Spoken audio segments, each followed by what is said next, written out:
welcome to the first Rusted Boar Regnomancy few shot, a sort of the closest you can get to a one shot without having to say that you only can get it done in one. The plan for these is to be sort of sporadic, but this time we just wanted to do something for end of the year, sort of Christmas season. The guests I have with me today are our illustrious crew, as well as one extra. So, why don't you, our beautiful guest, please tell us who you are and what you do? Sure. I'm Fat Boy Panda. I'm a voice actor, director, and writer. I'm the creator of the Artifacts of the Missing series and the soon-to-be released Apostle series. Link below. Link below. And today I'm going to be playing a little kid named Groog, a little orc boy. Don't This get is the too first much into time it. Calling him I have been. This is calling the him a boy rather than a monster is a bit of a false yeah. advertisement. This is gonna be fun. This is also, I think, officially the second time I think I've ever been a player because I usually like to GM, and I've been made the forever GM. So excited to pop your second cherry. It's actually you. that's actually one of the reasons we decided on the round robin situation is because we didn't want for the podcast there to be a forever GM. Me and AD are both. I don't mean to toot my own horn, but we're both pretty solid DMs with slightly different styles, and we didn't want to have that fucking like DM shoulder burden on only one I of us. fucking love DMing, but also I love making OCs. Yeah, it's so much like, fun. Yeah, It's a same, good balance. same. It's a good balance to switch between for arcs. We come into view on the sea during nighttime. Stars shine overhead as a dull moon peeks through a thin veneer of cloud, barely reflected on the water below. We hear the crashing of waves on shore, betraying the presence of land. As we pan out slightly, we see that our point of view seems to be on a small peninsula on tiered rock. Turning to grass about 50 feet up above the low-cut salt rock waterfront. Subsequently panning to our right, the sightline extends across the coast. First peeking into view a flashing lighthouse across the water on an opposite outcropping of land, then showing a large city with well-carved maroon walls. Buildings and a handful of docks appear both in and outside of said walls, and a series of lights and distant sounds of merriment eke past the evening fog and seaside ambience. It is the last 4 days of December, yet the coastal effects and proximity to the equator seem to have kept snow at bay for another few months. For admittedly still somewhat brisk outdoor public activities. Then, as we sit on the town for a moment longer, the waves crashing on the rocks beside us, a clock hits midnight somewhere in the walls. Lastly, a few distant lights shoot up from the middle of town, the outskirts, all along the edges of the city everywhere, all at once. Fireworks in the sky spark, crackle, and illuminate the night sky. Then at the end of the demonstration, our camera cuts out as the final firework fizzles. Axel is a world of both wonder and consequence. While many beautiful things exist inside this world, so do chilling, harrowing tales of families torn apart by fate. So, when the first orphan god of Axel soaked his kerchief in the blood of his now slain oppressor, it was not a difficult decision to take on the mantle of an aspect in exchange for the safety of his fellow orphans. The unfortunate, the many. Now, countless centuries later, these orphan gods still yet hold court among the major cities. The tale we tell today takes place in the youngling-infested town of Interim, where the third largest orphan gang in the world had been born. The clock strikes 12 once more, but this time signifying the afternoon. The sound of Interim's streets are a bustle, with several people coming to and fro. With the short week festivities at end, we witness several people in foreign garb bundled up in front of local restaurants and inns, sailors and tourists taking their time to see the sights while the passenger ships take a handful of days off. As a rich-looking, older beast folk gentleman, wearing a well-tailored suit and a bowler hat, looks around the local festivities and corner stores, he absent-mindedly follows the crowd as an unknown figure bumps into him, Oops, my apologies, young'un. Too many sights for an old dog like me, he says, his terrier-esque salt and pepper face smiling warmly at the minuscule Samdian, who picks herself up and dusts off her patched-up skirt. We are going next time. The city's dangerous for people who can't pay attention after all, she says, handing the older man an ornate wallet, seemingly having fallen out of his waistcoat upon collision. Oh my! So it is. Here, a clumsiness toll in my pot, he says, before handing her a small handful of silver coins and plodding further along with a hearty, good day! The camera follows her, not the older man, but the devilish young girl. Her muffler and dress sort of fluttering in the wind as she deftly navigates the busy streets like a piranha through a river. Now, Nevi, would you please tell me, where does this girl end up after running, and how does your character intercept her? I think we follow this young girl, probably running off from the middle of town back to the area of the dots. And she's just walking her way, maybe even counting her newly stolen money. And I think she finds her way outside of a butcher shop. And we cut to Bunny inside the butcher shop, currently stealing a bunch of raw meat from random passerbys. Do you need me to roll anything for that? Yeah, let's get our first roll going. Let's go. Fucking let's hit it. You want me to do stealth first, then sleight of hand? Yeah, could you give me, well, just a sleight of hand. So please tell me, you're in the butcher shop, right? There's a few people just sort of idly milling about, so you're taking a look at all of the... Perfect, more than two, I have advantage. This is like, this is midday, so there's obviously still a few people hanging around. But that said, this is in the sort of slummier parts of the city, just outside the walls, so I think... It does bear to mention, this is around the time that we would equate to the turn of the century. So there's not a lot of like highfalutin cooling systems as would maybe be expected usually. The town of Interim is sort of a port town and pretty poor. So honestly, a good portion of this is actually canned meat, with a few sort of side things being just like very well salted and some like hung up strips of unknown fish that maybe shouldn't be in a butcher, but you can't tell if it's like meaty enough to tell. I think she's definitely trying to find maybe just some small, freshly butchered meat from like rabbits or that's never mind, not rabbits. That's fucked. Yeah, no, rabbits. That's fucked up. Rabbits, squirrels, just small, easily huntable things in the nearby woods. If there's anything like that, raw meat is definitely what she's after. Okay. So then, yeah, I think give me that advantage side of hands check. And would you please...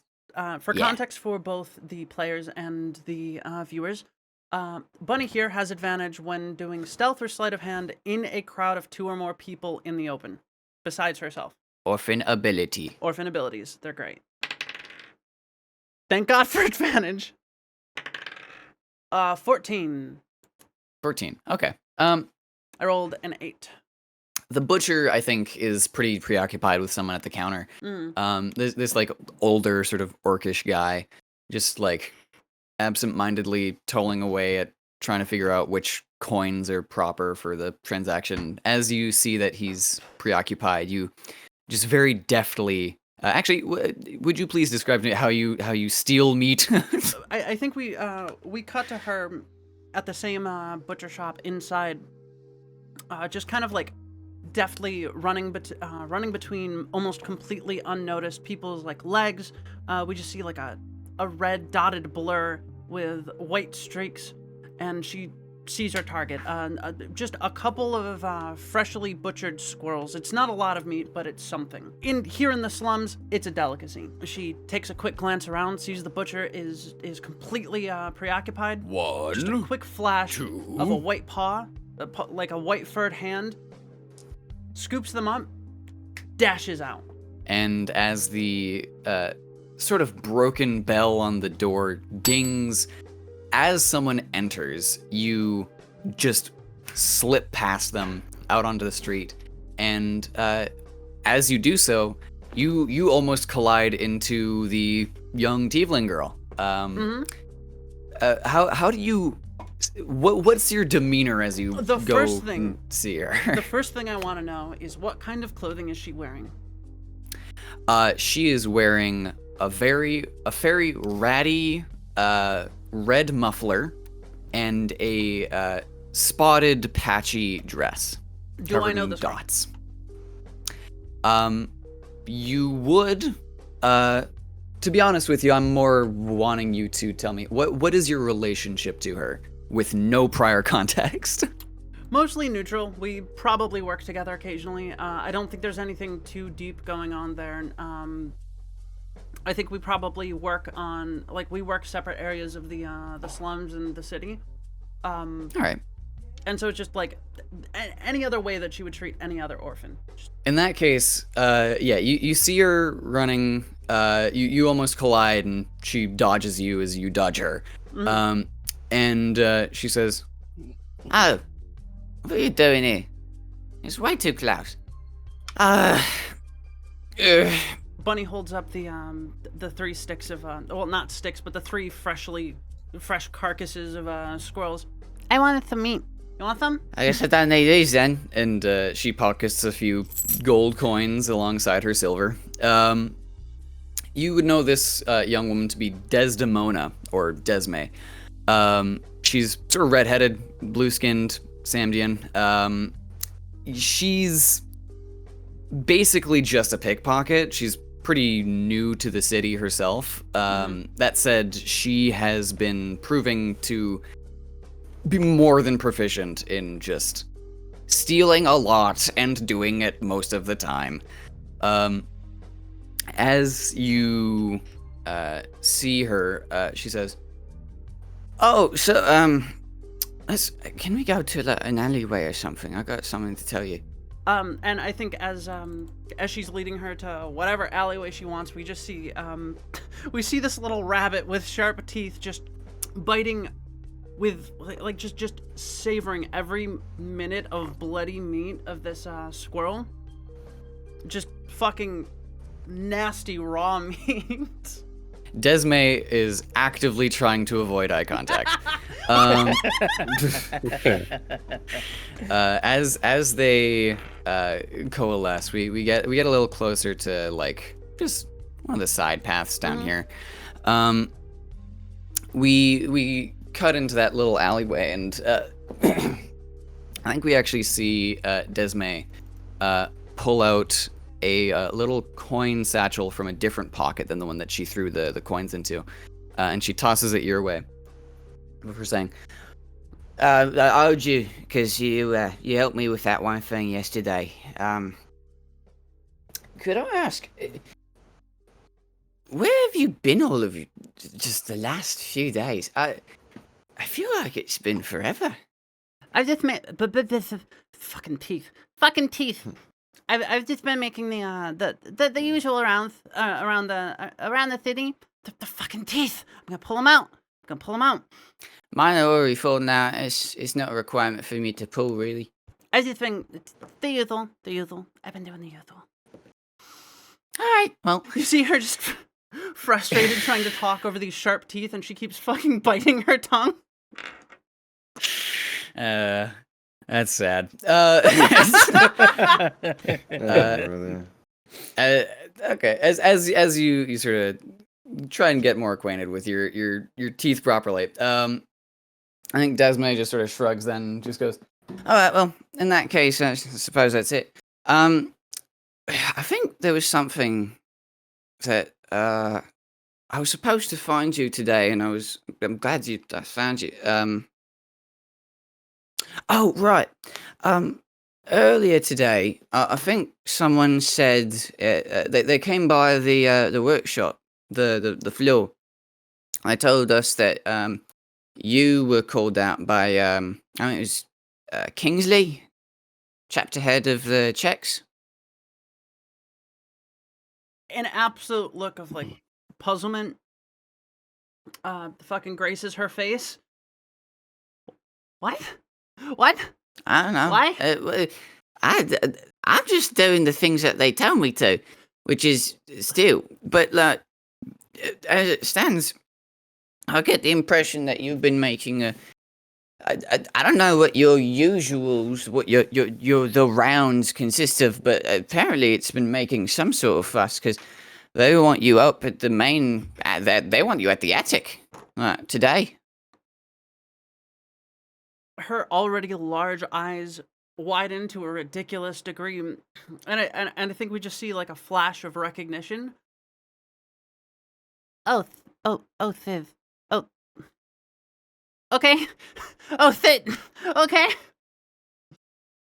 All right, Have a go on that Demona. you Bye, tried. that Demona. Why? I can't. Why did I choose this voice? Fuck. Okay, It's go ahead. what you've done, and it's the I thing can't go you'll be back. doing for the It's next too 2 weeks. late. I can't go back. No going back. Tee. You speak like this now, forever. Okay, and then next session, I'm spending a regnomancy to get my fucking teeth knocked out so she can talk normal. Oh my god. unfortunate. And as as Bunny it considers maybe shoving a brick into her face to try and speak easier. Holy shit. We pan away from the city's Her outer again, walls just and fucking devouring a Sorry? squirrel. We pan away from her just devouring another squirrel. And I think we see Desdemona look back again, and she sees like Bunny pull out a little heart, and she's just like, ooh, a heart, and fucking swallows it. gumball. And Food then we Now have- have its youth. We pan away from the outer walls and travel west up the main street onto the Evergreen Road, where the sounds of festivity and merriment and all that sort of weird midtown nonsense is replaced with instead the sights and scents of woodworking, humble greetings, and pleasant baked goods. The left wing of the island is a tinge less modern, which comes through in the presence of a few more wooden roofs, a handful of old cobblestone masonry on the passing buildings in this strip. Clearly this area is a bit older in its ways, with a tad more age to its foundations. The camera swoops past some folk having a conversation over assorted breads, another passing some old men and women on a stoop. Tell me, Reese, what afternoon chore had your chapter master Bernard given you, and why is it not done yet, intentionally or not? I think for the most part, Loco was mostly just told he had to help move a couple of logs from like where they're currently resting over into like the proper like lumber area, and it probably hasn't been done mostly because as much as Pollo likes to show off, he has to constantly keep himself warmed up. So he's probably doing a bunch of like warm-up exercises still, and it's been like 2 hours at this point. He's probably like super like, I don't want to say like turnt energy-wise, and he's like physically ready to go now. And I imagine he's now just starting the task given to him like from over 3 hours ago. So like fucking a solid 3 hours of calisthenics before you start getting to the lifting, and then once the lifting Absolutely. starts, you're like, all right, ready to go. All right. Yeah. Man's got to properly stretch. Yeah, man. You gotta respect it. stretch them hammies. So as you're sort of like, you're putting your last flexes in, you're stretching your spine out, and then, okay, ready to go. You go to reach the first log, and Bernard actually rounds the corner of the place, because you've just been out back of the warehouse most of today. As he rounds the corner, you see... So, okay, your chapter master, Bernard, is big. He's got a big jacket. Yep. He's got a hockey puck. Sorry, not a hockey puck, like a hockey stick on his back. And he's the closest you can get to looking like a 40-year-old as a teenager. He's covered in scars. He looks tired every day. And as he comes around the corner, He sees you and he's immediately just like, "You've got to be fucking joking me, mate." Nothing yet.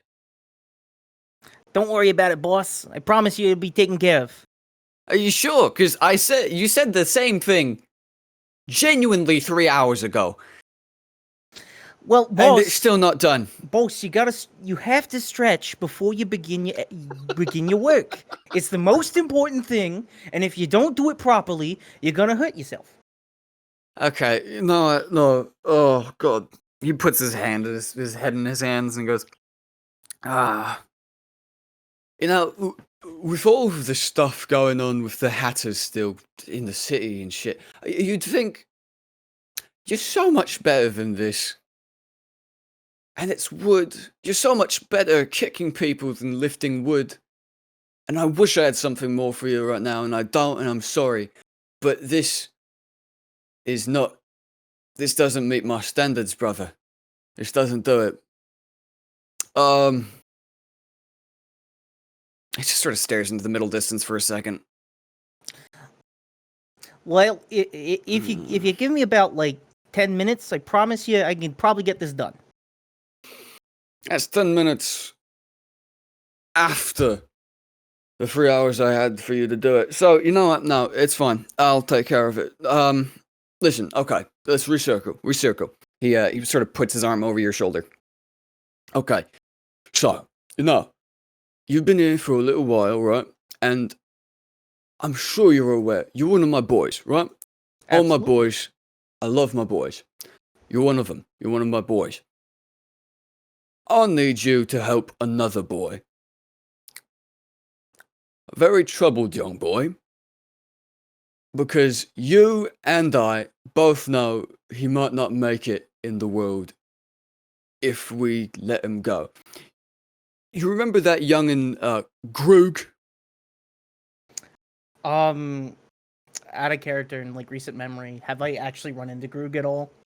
You tell me. Groog, you would know, is one of the recruits of the Hounds. He came into town very recently. It seems as though 12 had a pretty specific amount of, like, let's treat this kid really well, because he might not have had a great life. And obviously you're kids, you don't really care too much about social conduct. This kid has consistently been trouble for the entirety of the time he's been here. You know what probably has happened? I've probably helped him get outfitted before. I imagine I helped him get outfitted with the proper hounds stuff, the scarf, the equipment. I might have had to help him out in a tussle here and there, as I usually do with other orphans. So I know about him, and I've like vaguely like interacted with him, but I don't think I know him just yet.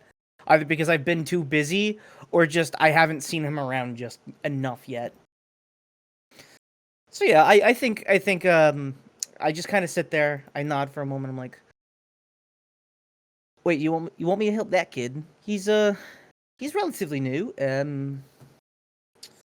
What do you have in mind? Like, help him get help him do the usual. I hear your restraint, and I understand. But listen, this kid, he needs someone for him right now, and I can't lie. You and he have both been called up by Kingsley to the attic. He leans in even closer. I got fuck all idea where he is right now, and I'm pretty scared about that. So, I'll let this go. He points to the wood that's, like, sitting... It's genuinely just a tree that's sideways on the street right now. I'll let this go. I'll do it. I'll have some of the boys and me. We'll get it done. You find him and say take the two of you back to Chapter House for the checks and see whatever Kingsley wants. He's always been pretty reliable in the terms of actually needing things done when he needs them. I imagine you can sort him out and just Make sure that Groog has a fun time, alright? I got it, boss. I'll be the guiding hand to this Groog. He steps back a little bit. He stretches his arms a little bit more, squats, lifts his head up in the air. That's my boy. And after doing that loud caw, he proceeds to he sits there. He looks down the road, thinks for a moment, like, where would I find Groog, and immediately runs down towards Evergreen Road, looking for his buddy here. Gotcha. Before he can even say "hoo hout," you're already gone, and he's like, "Oh, okay, that's fine." You just sprint off in a direction.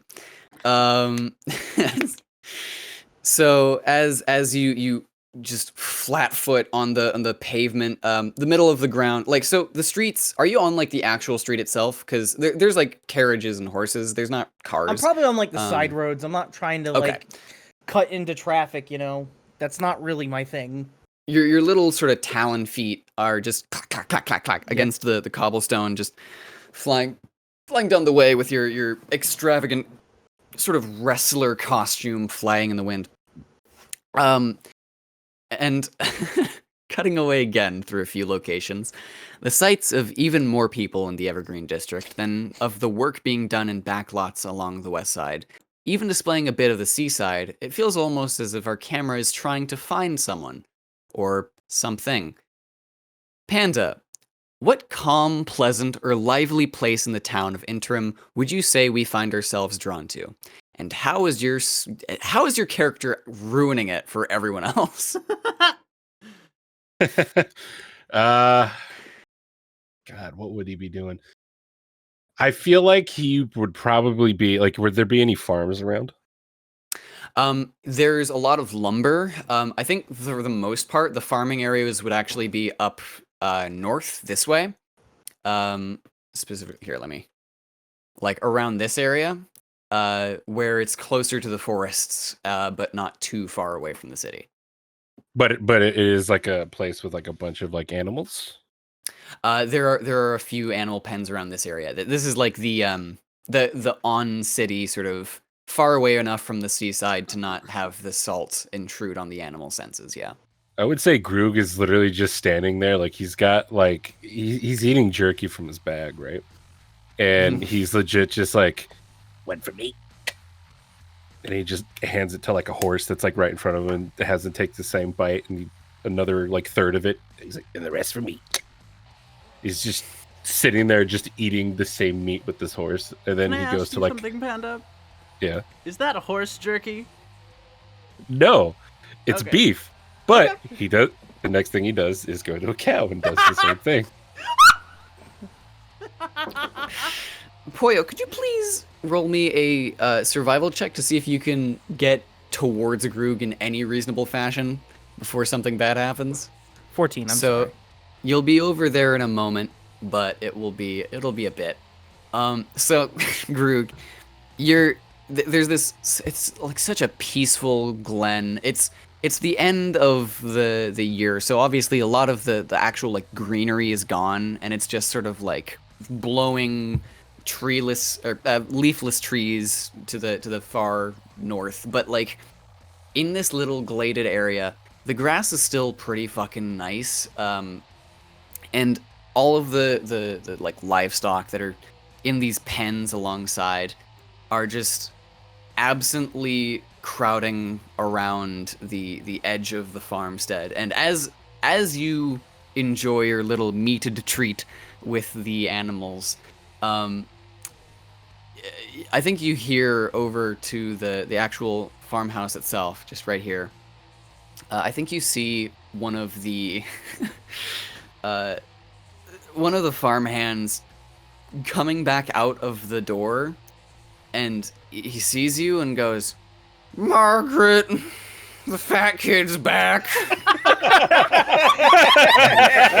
And from inside, you absent-mindedly hear, "I'll call the constable." Very quickly, you see a small messenger pigeon fly out from the top of the actual building itself, as the farmhand just sort of leans on the railing with just a pitchfork in hand and says, "You know I'm gonna try and stick you with this again if you come back, right, kid?" Would it be fair to say I already have the hammer in hand? I could just hold on to it. You can take it out of your back pocket and just menace him with it, yeah. So I'm gonna take it out, and I'm gonna like walk towards him, and I'm just gonna be sitting there just chewing on the jerky, and kind of just get within. I want to say maybe like 5 feet of him, and just like look up at him and just wait for him to say something. Kid? Do it. Jesus Christ. Jesus Christ. Why do I picture you in a hood? Okay. You know what? Hold on, before you finish that sentence, do you want to know what an evil knee his name is? He stares at you, perplexed at your existence. A kneel. As I immediately just whack his knee. Oh, I can't say that in front of a kid. Oh no. Margaret, I'm being assaulted. You see a second pigeon fly out of the window a little faster. He goes, how do you... That is so strong. Okay. You know what? I guess I gotta... And you see he pulls out of his, like, side jacket. He looks like he's about to, like, try and, like, bandage it up. Clearly not taking you as a proper threat yet, because you're a kid. He like, sort of shuffles back towards the back door of the actual house itself. And as he does so, he's like, "Any luck?" She goes, "Nothing yet, sorry." The two seem relatively unfazed by you because I feel like it's safe to say you've probably been around this place a few times. Yeah. And as a result of your consistent presence in this place, there have been precautions taken. Unfortunately, one of them seems to be running down the way right now as you hear clanking of metals and jewelry and chains on a prestigious uniform. Where, coming down the way, we see the Honorable Constable Roderick Codman, bane of your existence. He's got a big, long, sort of snotty nose. His uniform is always way too properly cut. And on his slightly too tall hat that he stitched to be a bit larger to make it even more imposing to you, we see the appropriately named by the Orphans, Officer Claudeman, run up to the side of the barn and immediately go, "It's your last day, Groog. I know you and your goons have finally come upon this homestead once more, and I shall stop it the last time. Come with me, you're under arrest." You're dumb. "You're dumb!" And they'll try to tackle you. Could you please make me an athletics or acrobatics check against his athletics or acrobatics? 15. 15? Okay. He rolled, unfortunately, an unnatural 20. As he sort of base tackles you and slaps a pair of manacles on your hands. You see him immediately go, "This is your last day doing all of this eating and feeding of animals." And just as he does this, Poyo, you would see Constable Claudeman and your friend Groog. In fact, here, you know what? You'd see Groog, and you'd finally come around the side, having scoured the area at full sprint. The two seem to be locked in a sort of grapple as You just hear him just carbon Cognates. ash. you can try, but you won't succeed. Okay. Has the constable noticed me yet? Definitely not. He is always focused on the most loud. He's like a T-Rex. I see. So what I'm going to do is I'm going to make my presence known immediately. Oh, hey, chicken. Oh, he turns around. Amigo, constable. I see you got my friend there. I'd like you to let him go. If that be so kind. Why? Well, he's a bit of a troubled youth. We're trying to take care of him, and you're making it a little bit hard for us to help him adapt to this new life, right? Really great approach here. Listen. I don't want to cause a tussle, as they say, but you're pushing your luck here, and last thing I need to do is really get involved. You know, like I don't want to do it, but I'll do it. I'll do it. Do it. You want me to do it? Do it. You want me to do it? Yes. I'm gonna do it. he I goes, thought I was in the right. He hit someone with a hammer. He goes and runs up towards the nearest wall, Yeah. jumps and kicks off it, and goes to kick the constable's hand that's currently holding Groog. Please fail. Gotcha. Please make me an attack roll. Okay. Can he get a little bit of like, can I assist him in any way if I'm like struggling? Yeah, sure. We're sort of not in initiative, but also are. So like, I'll let you use the help action. Okay. Do you want me to roll it again then? Yeah, advantage. Okay. With advantage, I get a 19 to hit.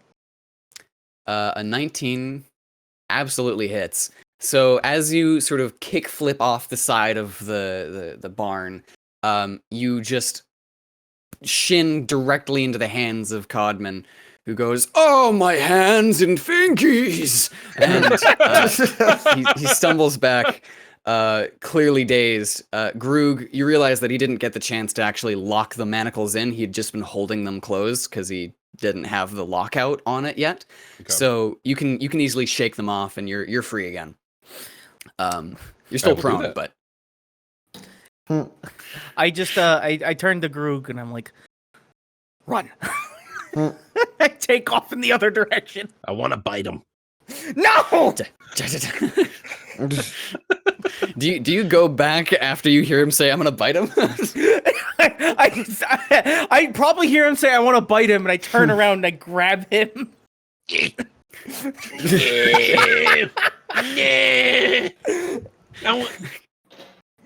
I want to bite him. Cartman bullshit. Are you like actually like struggling against him, or are you like comedic, sort of protesting? For like cinematic sake, I'll actually like just say he's overpowering me. Okay, gotcha. As you run away, then with Groog sort of being like grabbed around the neck, what little he has of it, and just run away. I think Codman just shakes his fist in the air and says, "I know you orphans are running the criminal underground. I'll get you eventually. Oh, my hands." Fuck you. No, I can't. El pollo a la scate! Cheers as he runs away. I can't stoop to their level. I won't be a child again. And he slinks away. And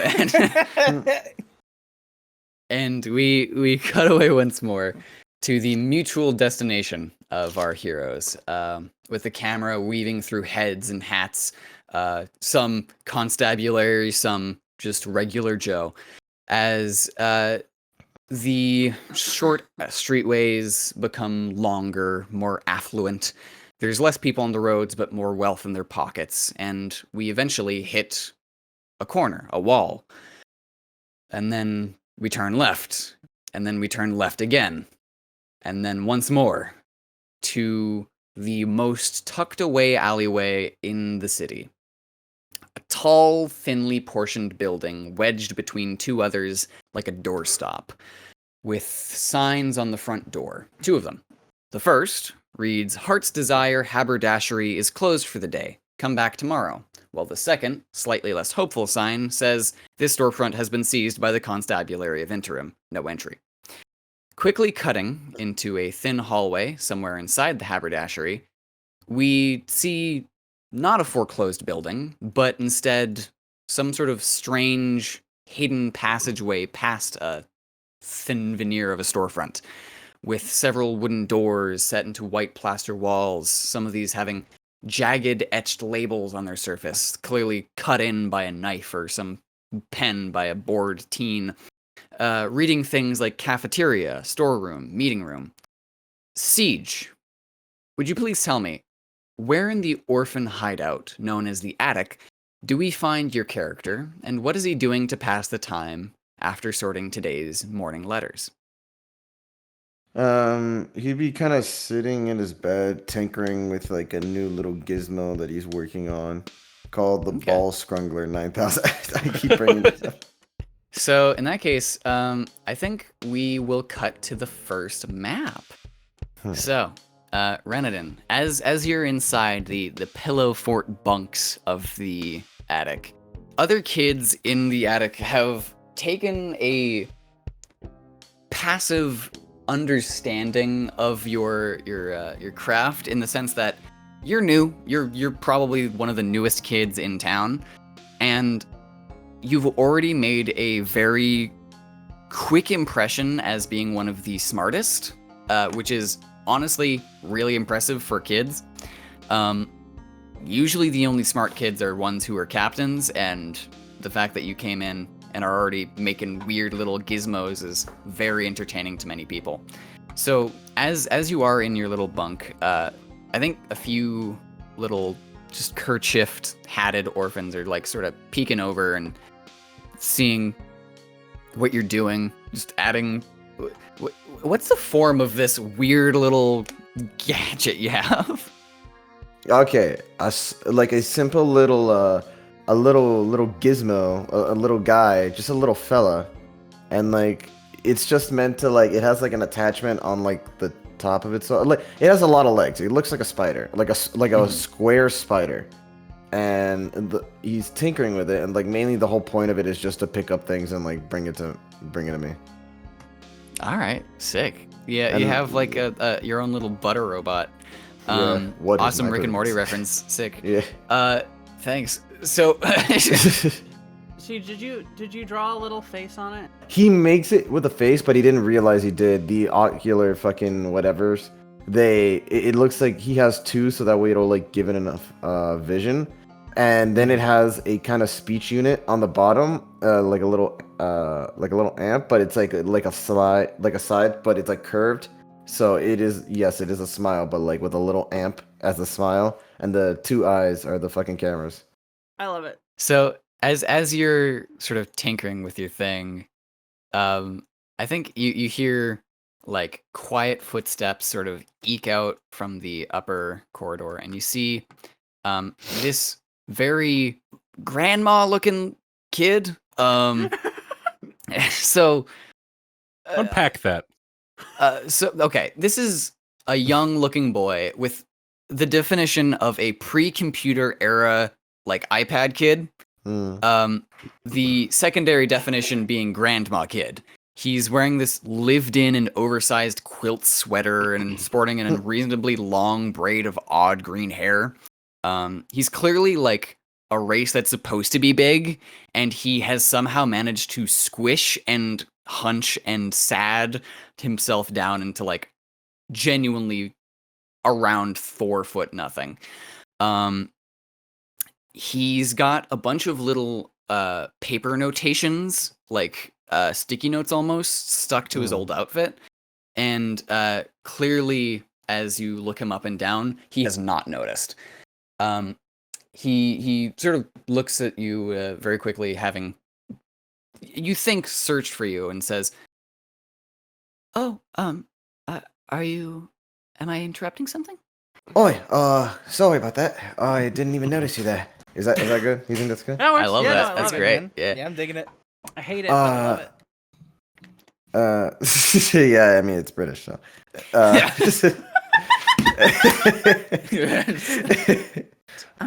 What do you got there? Oh, it's just a little guy that I'm trying to make. You know, I'm Just a kind of little tired. guy. Yeah, just a little fella. I'm trying to make this little guy so that way he can look for stuff for me if whether I forget or if I don't feel like getting up. Watch. I'll try to use him right now. Mr. Roboto, would you please fetch me that water over there? That bottle. That bottle of water. Bottle of water.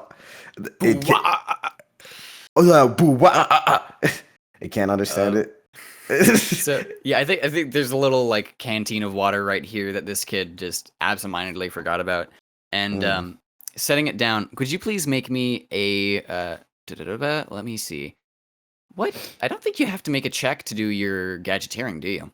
No. Okay. So yeah, you sort of gadgeteer this little guy. This terrifying little. You're like Sid if he was rich and less of a psycho. And as this little guy sort of goes along the floor, sort of reasonably, this kid's like, fuck that, and just sort of backs up. And as it skitters over, it uses a little like prehensile arm to snatch onto it, and then it holds it up, and then it sort of sits there. Okay, wait, it's not. It didn't bring it to me. You are currently incapable of making something come back to you. You can only make it go in a direction. I really gotta. So now it's just holding the thing up, like it's proud of what it's done. Well, looks like I still need to work on a few things on that. I stand up and fucking pick up the water. I'll get there. The kid who I'll get there. you know as Patch, sort of politely claps and says, "Oh, that's wonderful. I was hoping to ask, you wouldn't happen to be particularly busy right now, would you?" Well, I could put little Roboto on pause for a little while. Why? What do you need? Well, you see, there's, sorry, I'm just awestruck by how good that invention was. The captain wanted to speak to you in the meeting room. Oh, okay. I'll be right there. Just let me put little Roboto away. You are really enjoying that name. Yes, little Roboto. You know, it's like a weird saying that I swear I heard it in a song somewhere. No, I'm not doing that. That's not canon. Stop referencing. That sounds real. All right. Blood comes out of your ears. No, like he just like, goes down. I don't know. Like he puts like a finger to like his ear. What happened? The gods are not happy with you. As you sort of set your stuff aside and get ready to go to the meeting room, Bunny, Groog, and Poyo, would you have met on the street up to the way, or Bunny? No. Given your request, do you think you would have gone in through the secret entrance? I think we cut for a second and we see Bunny just her legs and arms splayed almost perfectly sideways outside of her cloak, just fucking scaling the fucking building like it's nothing, like a spider. And she goes up the fucking fake chimney and then goes down it.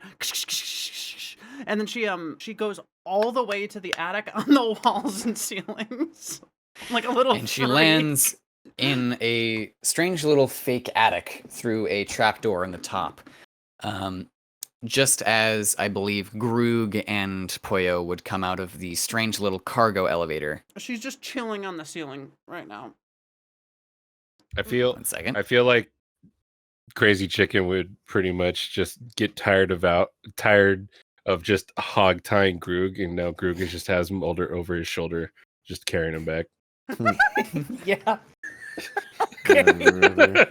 I'm down for that. That's pretty funny. Has Groog specifically been told where they're going, or did Poyo just say, "Go this way"? He basically, you got to treat him like oh god, what are they called in 40K? The giant human The mutant. Ogrins? Yes, you pretty much got to treat him like an ogre. Or That's just point. He doesn't understand a thing. You very just poignant point for and me. He does. Yeah. I imagine I'm like slung over Groog's shoulder. I'm like, go that way. No, now that way. That way. Ooh. All right, we're almost there. All right, left, we made it. left. My left. left. You're not even We're good. tired anymore. You're Yeah. just enjoying the ride. Yeah, my left. No, my left. Do you know your difference between your right and your left? Our lefts are the same. No, he says no.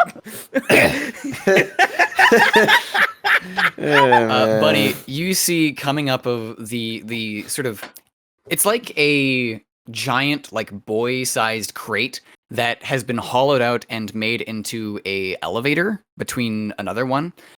You know that the attic is actually the old hideout of the Hatters Guild, the previous sort of reigning crime family, who you then very swiftly sent to prison and took over their secret hideout without anyone knowing the better.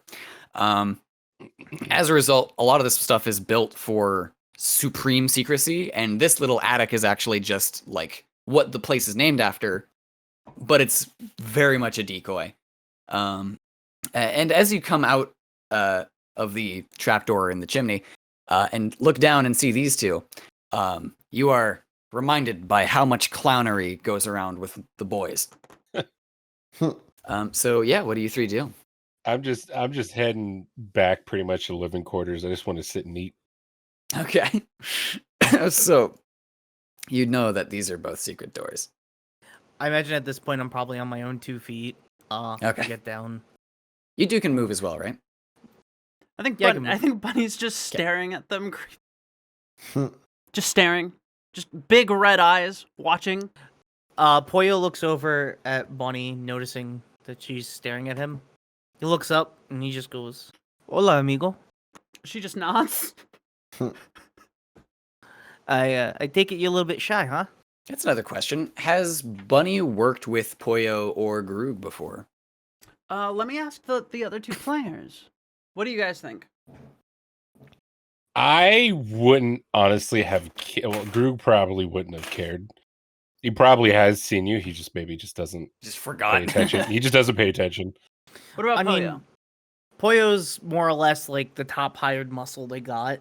So if she's had to deal with some scuffle, I imagine he might have been there, but he might have been there before. He probably just hasn't gotten a chance to talk to her. Under most circumstances, she's not very talkative.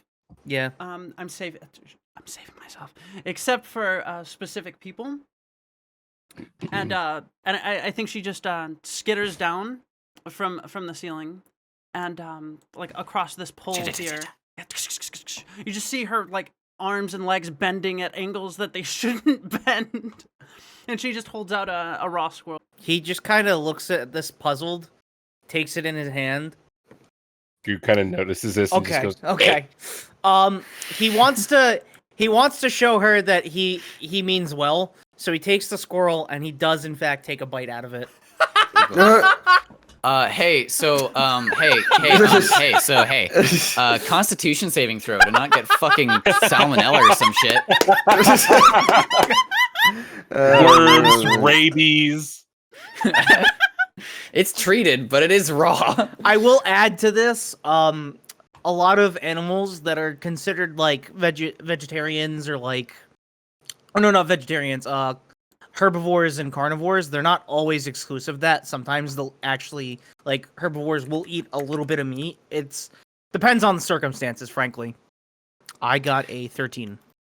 Okay, so that's not a 5, so you don't get a disease. As you take a bite, what's the expression on Poyo's face as he eats a raw fucking rabbit? It's a squirrel, not a rabbit. Squirrel.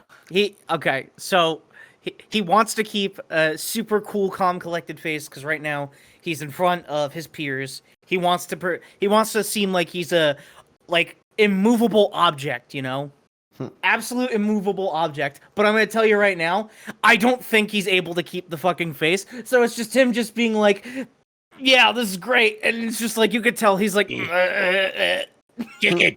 All the while, Chicken. Bunny is just staring him directly in the eye, and I think you notice for a moment she's not breathing at all. She's just staring you directly in the eye. No, like just completely neutral face. Well, if you're not gonna eat it, I will. And I'm gonna try to snatch it from him.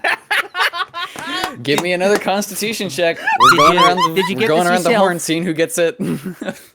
Yeah, we're just passing around the bunny carcass. Or no, the squirrel, Squirrel carcass. It's D20 plus con, right?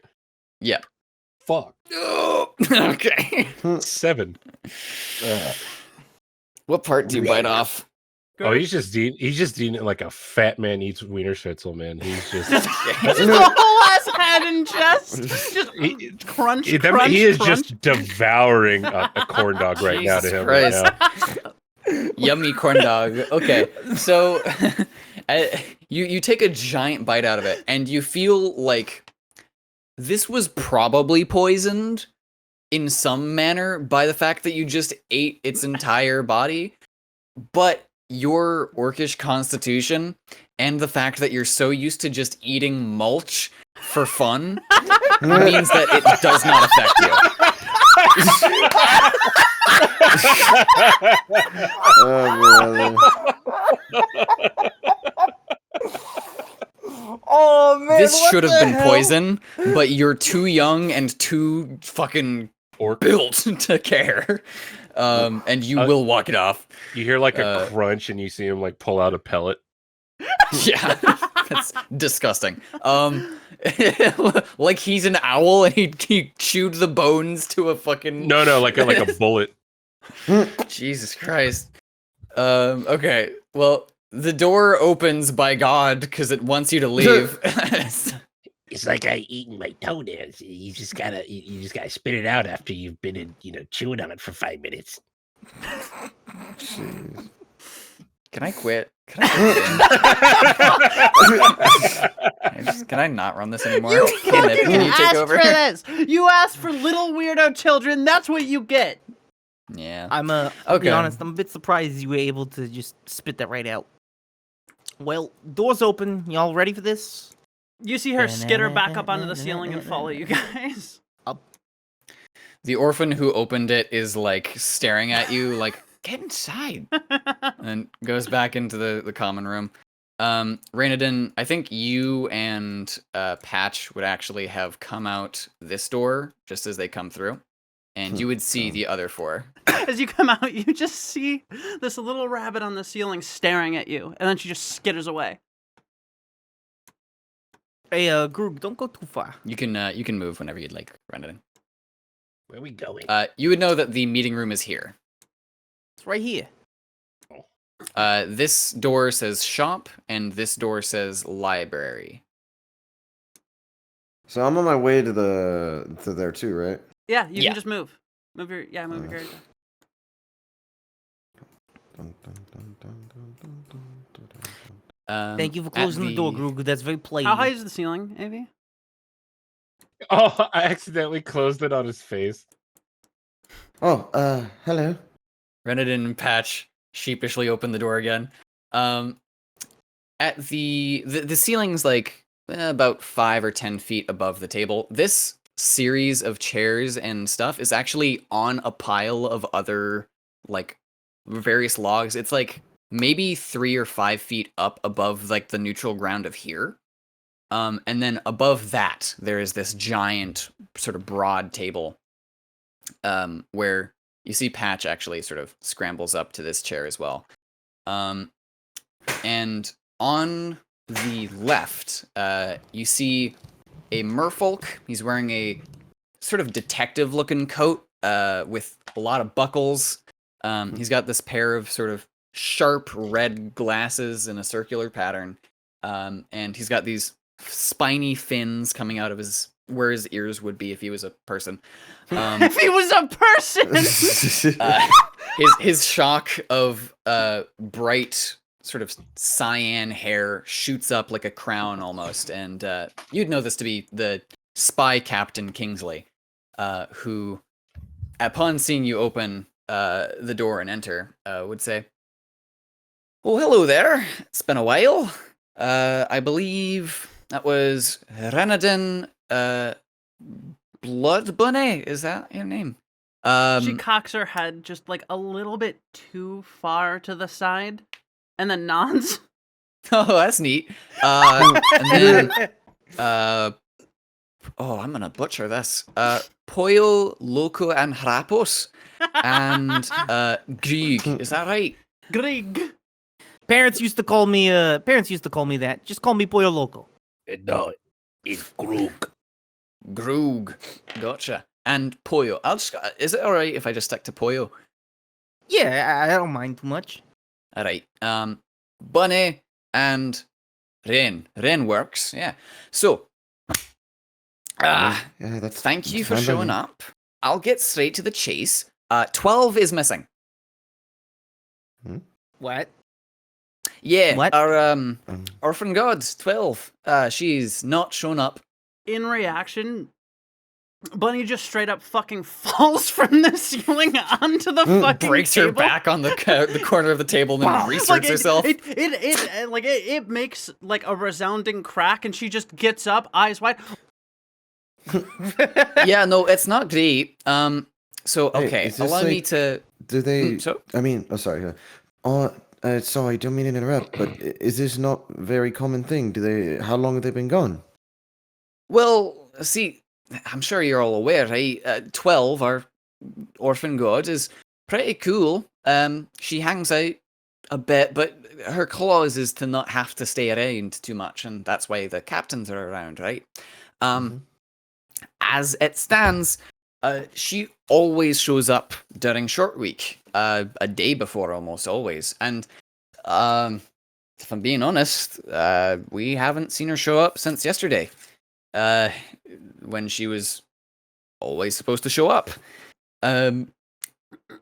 I haven't told anyone else except for you four and Patch, who let me know.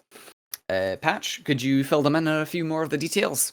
And Patch sort of scrambles upon the yellowed paper notes and goes, "Oh, yeah.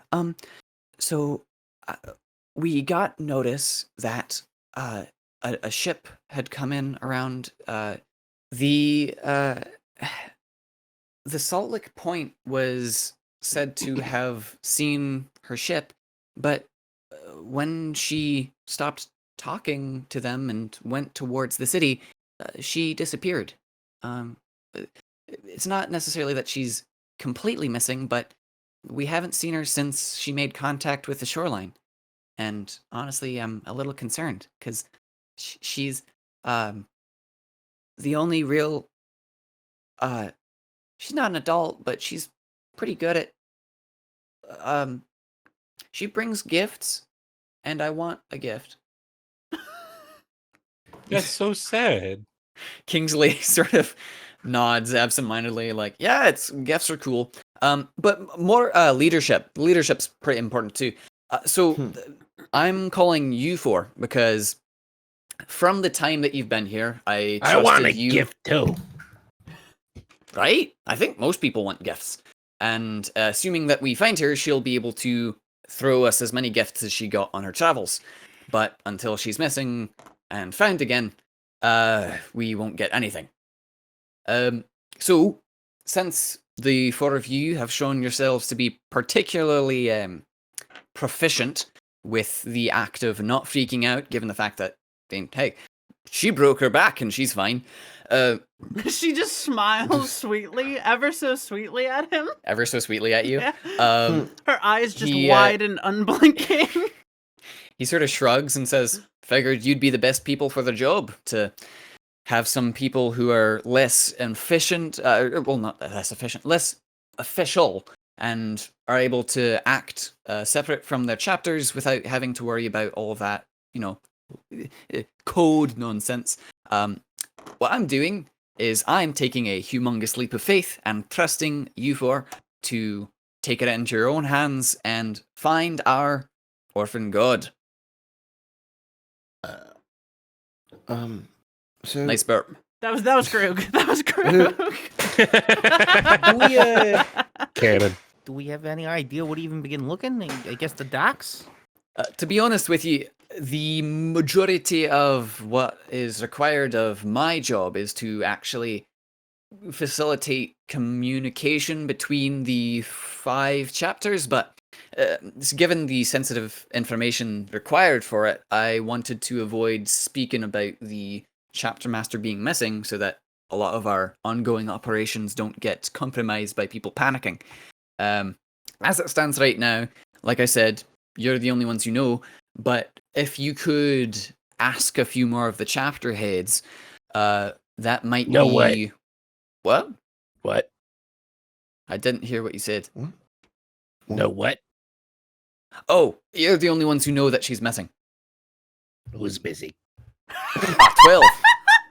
Oh boy. Listen, I'll fill you in a little bit. Just Oh, he nods. just in the meantime, he reaches into his pocket and he's like, I imagine he's got like some like fidget toy. He gives it to Groot. Hold on to this for me. Giving him a fucking fidget spinner. Awesome, fidget spinner, awesome. You just see him pull out Beb, his fucking pet rock, and he just takes the spinner and just kind of like puts it against the top and just spins and just stares at it. Man. Poyo just kind of nods to him and he's like, Nods meaningfully. Yes, Yeah. spin. Well, I trust you 4 can take care of it. The muscle, the other muscle, the brains, and the back, I suppose. Can I trust you to do this task? we'll see it done, boss. Gotcha. It might be worth checking in with the chapters first, see what's going on with them. They might have some current issues that could lead towards the orphan god. Or if you just want to start banging down doors of places you don't like, they might have stolen her. I don't know. Poyo's like intrusive thoughts kick in. He goes, the constable. He goes, no. That's a bad idea. The stripes might be a good start, because considering they're the people who actually saw her before she went missing. Right. We'll get on that. Group, you think that's a good idea? He's still just fixated on the spinner. Drooling a little bit. What? He turns to specifically Bunny and I'm sorry, I can't remember. I think she just nods and then climbs up on your back. You're cool. You're a cool, kind of unique one. I'll make sure you don't get hit. Fuck! As the fidget spinner just falls off like his pet rock. Oh, language. Yeah, I don't believe swears are really all necessary. As he says that, he accidentally like kicks his toe into like the sofa. He goes, "Son of a bitch! Fuck." That's more like it. Yeah. Targeted. No general insults. Yeah, I think starting with stripes is probably best choice of action. Reinadon, how do you pronounce your name? I'm sorry, I'm a bit impossible. Danny. No, I know how to pronounce your name. I know how to pronounce your name, Bunny. I'm talking to. No, she said Donnie. Oh, Donnie. Donnie. All right, Donnie. What do we do? What do you think? You think this is a good idea?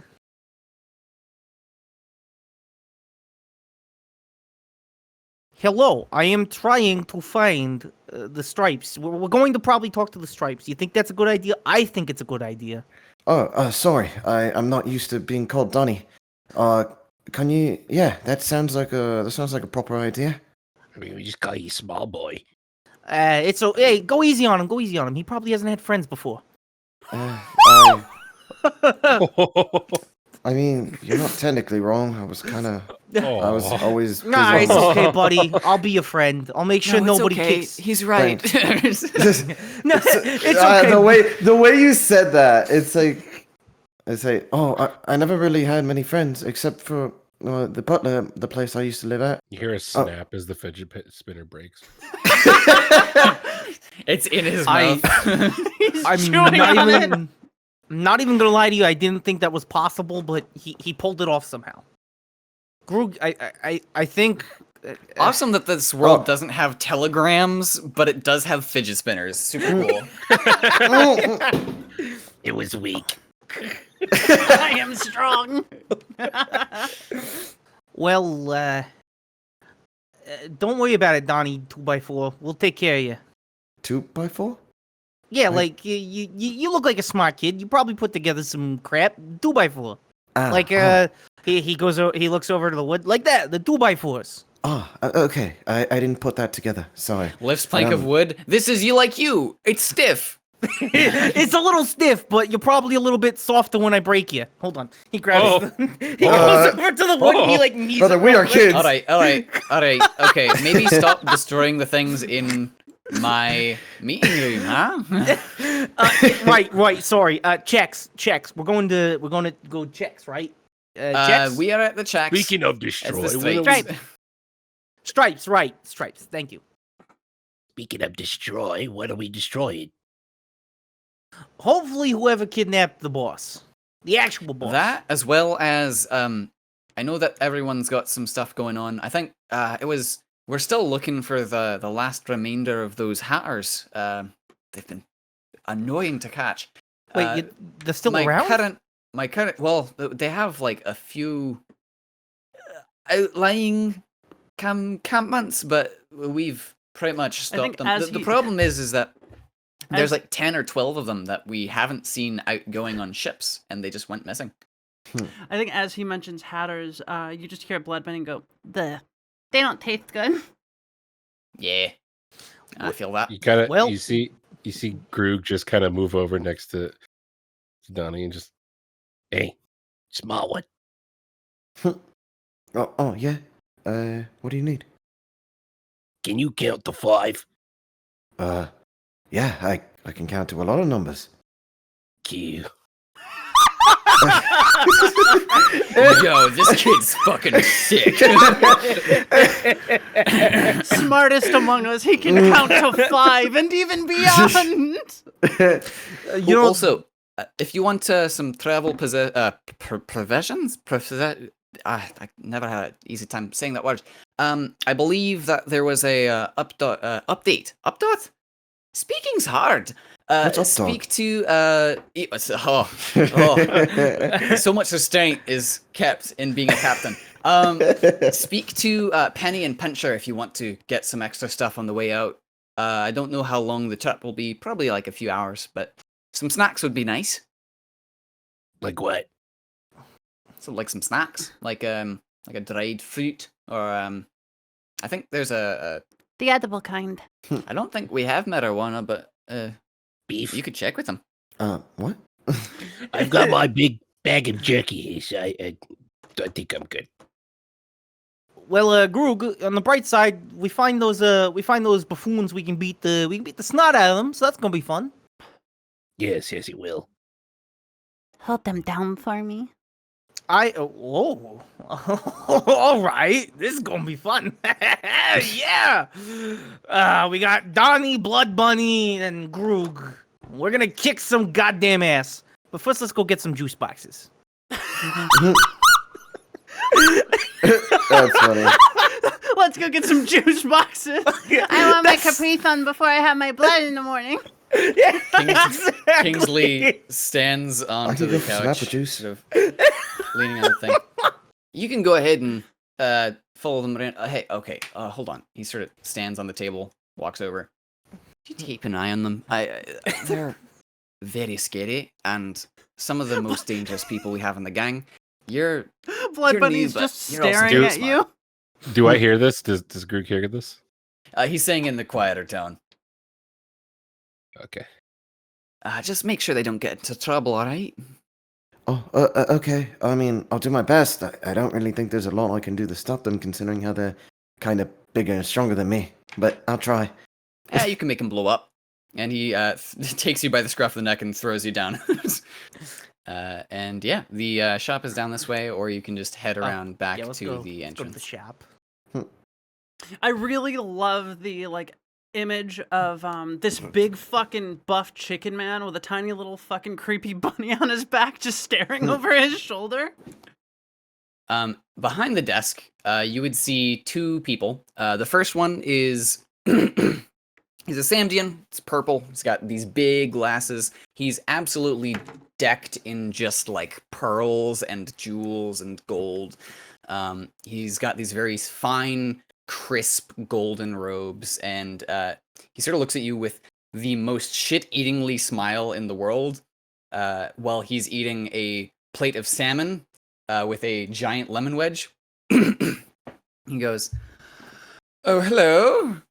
Some out-of-towners for the shop. How can I help?" And a little, you think maybe 1 or 2 years old. She's an Ouroborn with sort of lightning hair, and she looks up with God a binky damn in her it. mouth God and goes, fucking damn it. and points at you. God, What wouldn't that be? nothing. Wait. I'm sick of money-obsessed lightning Ouroborns, okay? How's it going, boss? We're here to get some snacks. We were told we're gonna have to do a quick run, and we don't want our tummies getting the rumblies, you know? Oh, yeah, sure. I can spot you. How's 15 gold for 4 juice boxes? That's like almost everything I got, man. Anyone want to pull in for that? Anyone? He smiles at you, shit-eatingly. And none of you guys want to help me? How much was it again? He's offering. He said 15 for like 4 juice boxes. That's a Yeah, that's I- a really bad price. That's I'm afraid expensive. I can't go lower. I don't think Go I'm really lower. all that. I don't think I'm all that thirsty. If that's the case. Oh, fine. Let's he just sets go- the, let the, this the go salmon somewhere aside. Yeah, we, 14. Okay, wait. Mhm. 10. We can do 10. I can. Eight. I can. Oh, 8. Eight. Ooh. You're bargaining, ain't you? 9. And you get the straws. I do want the straws. 9 works. Hmm. They weren't already included. I want Apparently this not. man's lemon. That sounds like a good deal Wait, to me. wait, Guru, can you say Can't that a have little it, bit it's louder, mine. please? I want this man's lemon. So he sort of puts his hand in cups over it. How much for the lemon? The juice boxes cost 9, but a slice of a lemon costs 15. Oh, it's a big lemon. I'm gonna pretty much try to keep like grabbing at his hand where she's like, stop it. You would see the little baby steps on a plate that has her potatoes, walks on the counter and slaps you. Wait, which one? Him? Slaps Groog for trying to take the lemon. I take out my club. Whoa, Slow wait. down. That's come a- on. Calm down, big guy. Come on. Listen. Blood Bunny takes out her crossbow and points it at you immediately. Whoa, slow down. This is a little tense. We can sort this out. I got you 9 gold. Okay, that was a 15, and she deals 5 damage to you. Oh, jeez. Holy shit. And she looks at you and she points at your face. I got your gold. Here's your 9 gold, and he just kind of puts it on the counter. Holy shit, that baby's strong! Listen, She sits back in her little Listen. chair. if there's one thing you learn, you never, ever fuck with a shop owner. Whatever that baby said Yeah. is probably true. Exactly. Is he still covering the lemon? He forgot to. He said it. He thought you learned your lesson. Can I sleight of hand the lemon and try to like waddle out of the store as fast as I can? Oh my god. I love the term not run out, but waddled away. Yeah, please give me a sleight of hand at disadvantage because that baby is eyeing you. Okay, yeah, so a 5. You like slam your hand onto it and grab it and just Do you throw it in your mouth or you just stuff it in your pocket? I'll throw it in my mouth. Okay.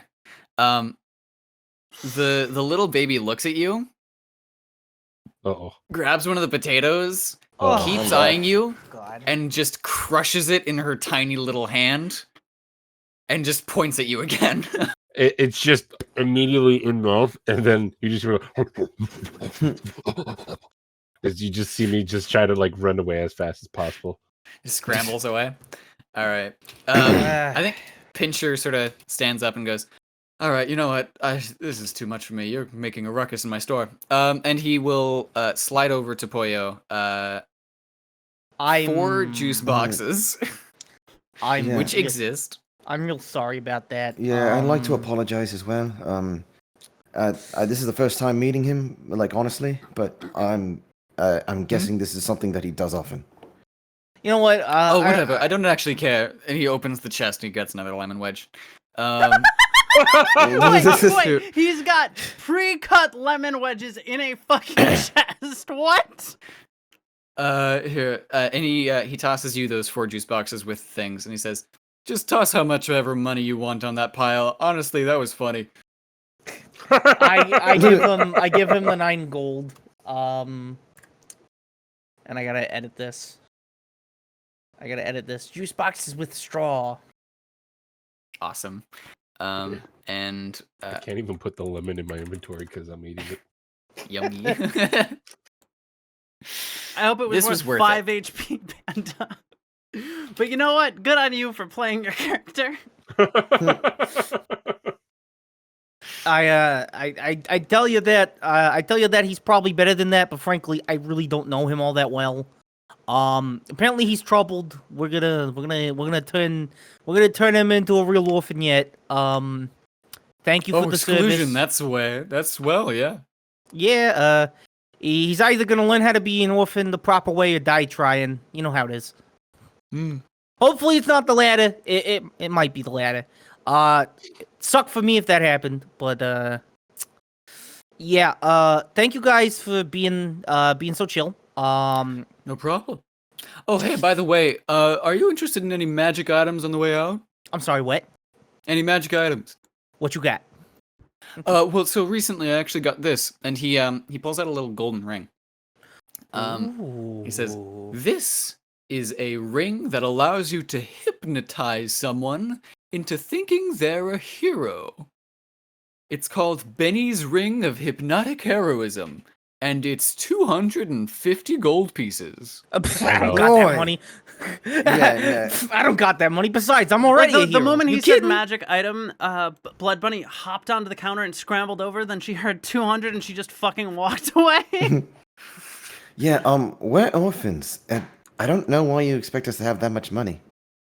Oh, I think he's fucking I see. with us Skill again. issue. Never mind. And he puts it Yeah, in his note all again. right. I'll see Bunny. myself out later.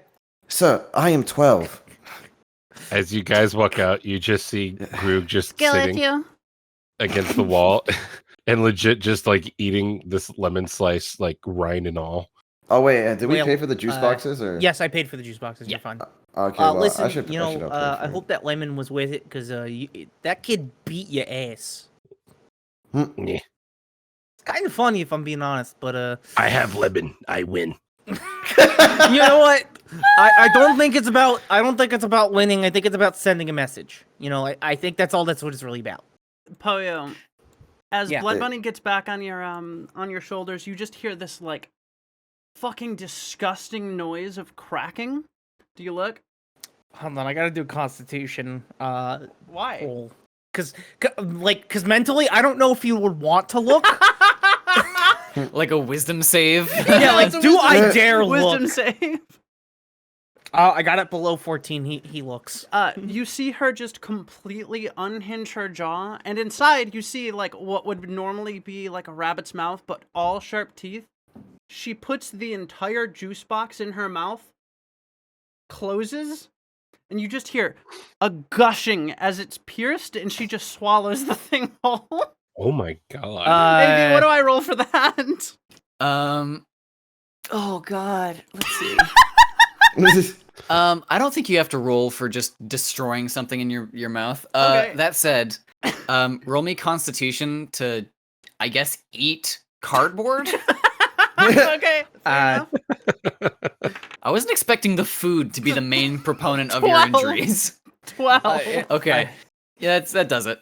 I think so. Okay, you've already eaten a whole rabbit or a whole squirrel, whole as squirrels. well as 2 whole squirrels. Okay, so then in that case, I think you have sated your rations for today as you finish your juice box. For now. Yes. Were you born with those kind of teeth? That's a little She smiles at you so sharply. God fucking damn it. That's a smile. That's a smile that a parent could probably love. I can't be mad at you. That's pretty freaky. Yeah, I'll be honest. It's a little weird, but you're cool. I appreciate you. So let's get over to where the checks Yeah, are. let's go. All right. Let's go see where these checks guys are. El Pollo, is it okay if I give you a few coins to, help pay for the juice boxes? It's on me right now, buddy. Next time you get me though, all right? All right. Don't try to upcharge me though. As you guys exit the attic, I think we'll go back to the overworld. So we exit the attic to a slightly more not necessarily bougie, but it's definitely higher class area. This is the Gable district that the attic is based in. You guys definitely know that it's safer to be a bit quiet or roof running in this place because it's more rampant with constables, and especially recently. In fact, they've been around a lot. Anyone else notice that? Notice what? Sticking their nose where they don't belong. I thought they, patrolled to keep us safe and everything. Yeah, right. I don't know. That's just what I was taught when I was Scum. back in the day. Huh? What was that? Scum. Gum? Scum. The dumb. They don't really understand us. I think you feel a little paw just like slap you. Scum. Oh. Oh shit. Sorry. Yeah. They're also that. Oh, okay. Well, I didn't know that. Sorry. The various buildings sort of rush by as you walk out. And this is going to be the first that I mention this mechanic, which I forgot to make a token for. Ha ha ha hee hee ho hee ha hee ho.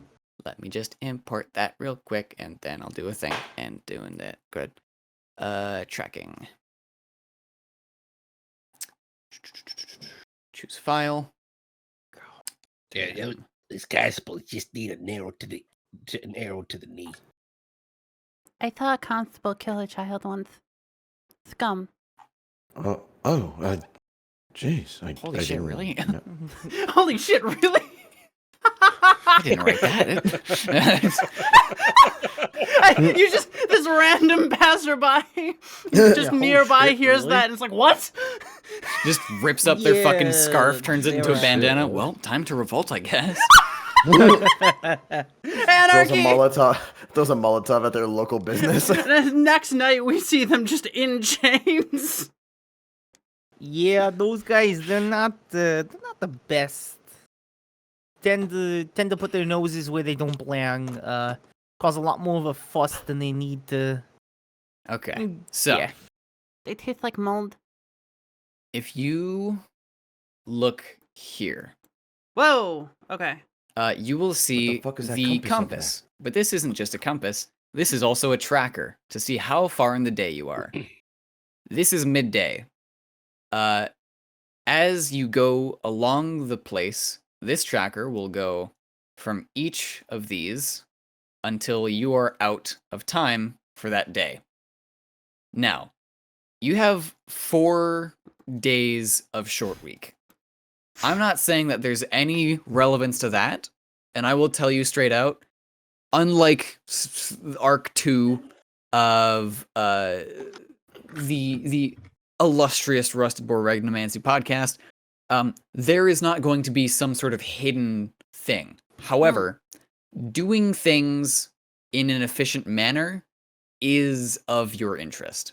Whether you do that or not is up to you. But currently, as you have all coalesced here and then gone out for your trip, that will be to cover a solid, say, third of the island's length. That is going to be 2 travel markers, considering it's not from one place in the city to another place in the city. So 1 and 2. It is now past noon, and as such, we will be traveling to there now. Is there anything else you guys want to do as you walk through the northern stroll up to the stripes? Okay, if you guys aren't going to do anything I think on the way special.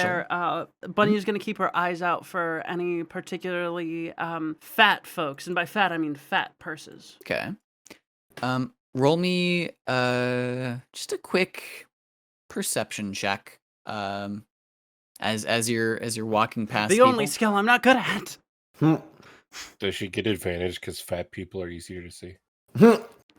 Not affluently fat. And also, this is sort of like the poor area, so I don't think you would get advantage in it. Oh, 19 minus 1, 18. Nice. Okay. I think on the way, you see passing by this area, there's actually a sort of, it's strange. He's sort of built like some sort of thug, but he's very clearly wearing this like large hat, sort of jacket, all very well manicured alongside a pair of very nicely waxed shoes. As he walks past, you see he's sort of just flexing his shoulder, and as he does so, you would see coming out of his jacket pocket, he has an awesome, like, one of those early 2000 like wallet chains that's just attached to the inside of his pants. That's sort of leading into his jacket pocket. I want to steal the entire ass thing. Okay. Chain and all. Would you please roll me a, I would say because it has a wallet chain, that is going to be at disadvantage. So you're going to get straight. You're going to get straight. Because you have your party as well as the crowd around you on the Northern Stroll. Very Okey-doke, populated cool. area. Sleight of hand is expertise, so I'm not too upset. 17, 18, 19, 20, 21, 22. 22? All right.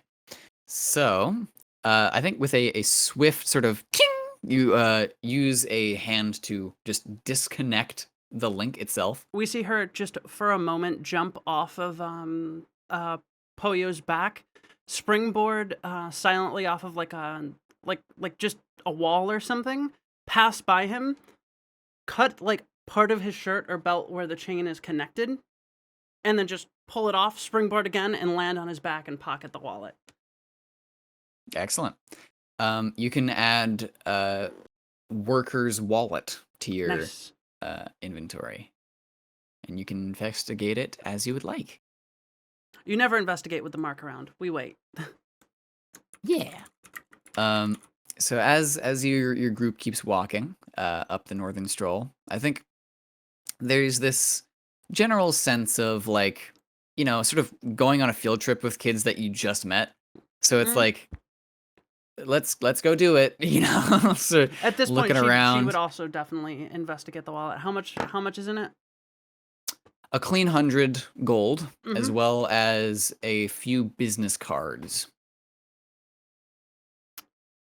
Yeah, I'll bite. What are the business cards? They actually seem to be for the majority of his own business, it looks like, which are all under the flag of something named. It is for the Nothing Sandwich Company, and the various names. The one that you see with a little like drawn portrait on the tag is for that gentleman is Mr. Large Largo. I think everyone's gonna hear like the tinkling of coins And just 25, hands 25 to Groog, hands 25 to everyone, just silently, hands 25 to everybody. Nice. Oh, so that's what you were doing. Damn, you're real quick with that, huh? You hear that. You just hear it. The clink of teeth. Well, fellas, I do think that we're making some good making some good time. I probably would have made it here a lot faster if we had decided to jog, but I don't think either of you two, when he looks over to Don and Groog, I don't think either of you two could have kept up. If I'm being honest. Yeah, he's got paid for doing nothing. This is good. I mean, yeah, we did get paid for basically doing nothing. Pretty easy, right? Yeah, money's money. The group sort of walks through the heavy and thin ways of the Tin Town area, with the oil puddles in the floor slowly giving way to more just natural rainfall from the last few days. The path from dirt keeps going to more and more gravel, as you need the distinction between regular dirt and road dirt now. And the path up to the eastern portion of the woods is relatively untrodden, given the local warnings that foresters should avoid being within the forest too much without a proper guide.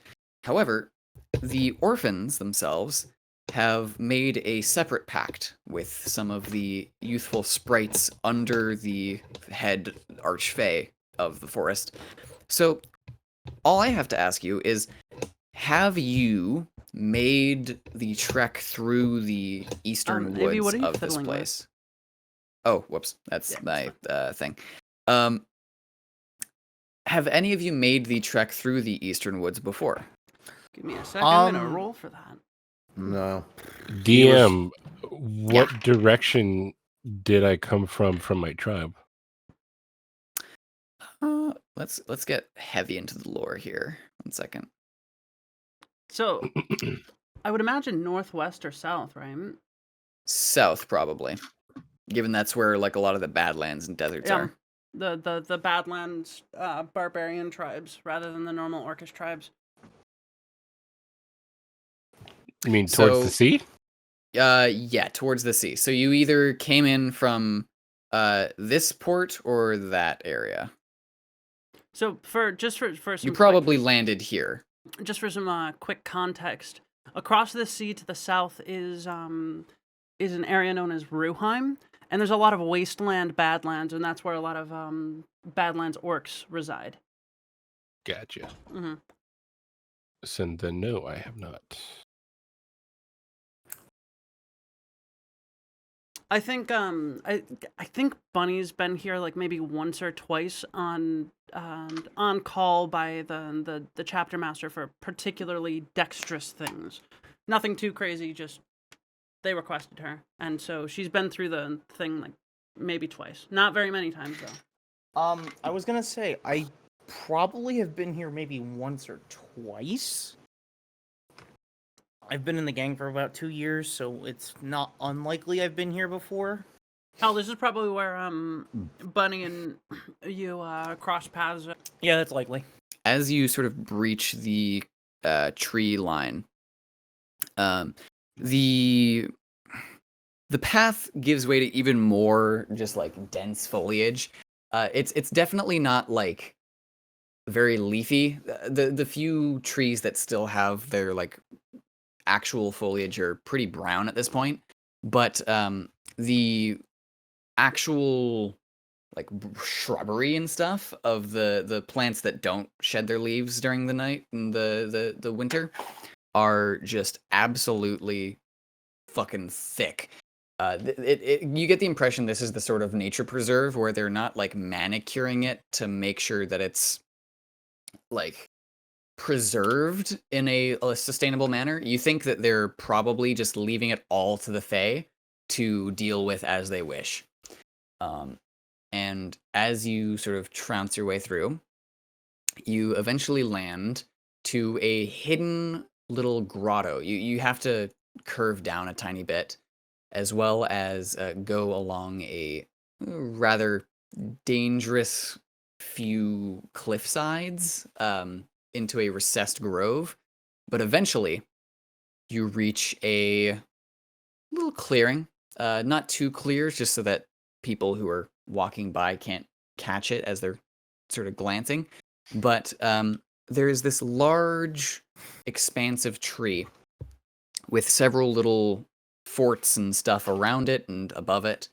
And you would see specifically several little berry bushes dotting alongside the edges of this tree house. There's a few little kids sort of tending around, seeing that you're also kids. They don't seem to have tried to hide.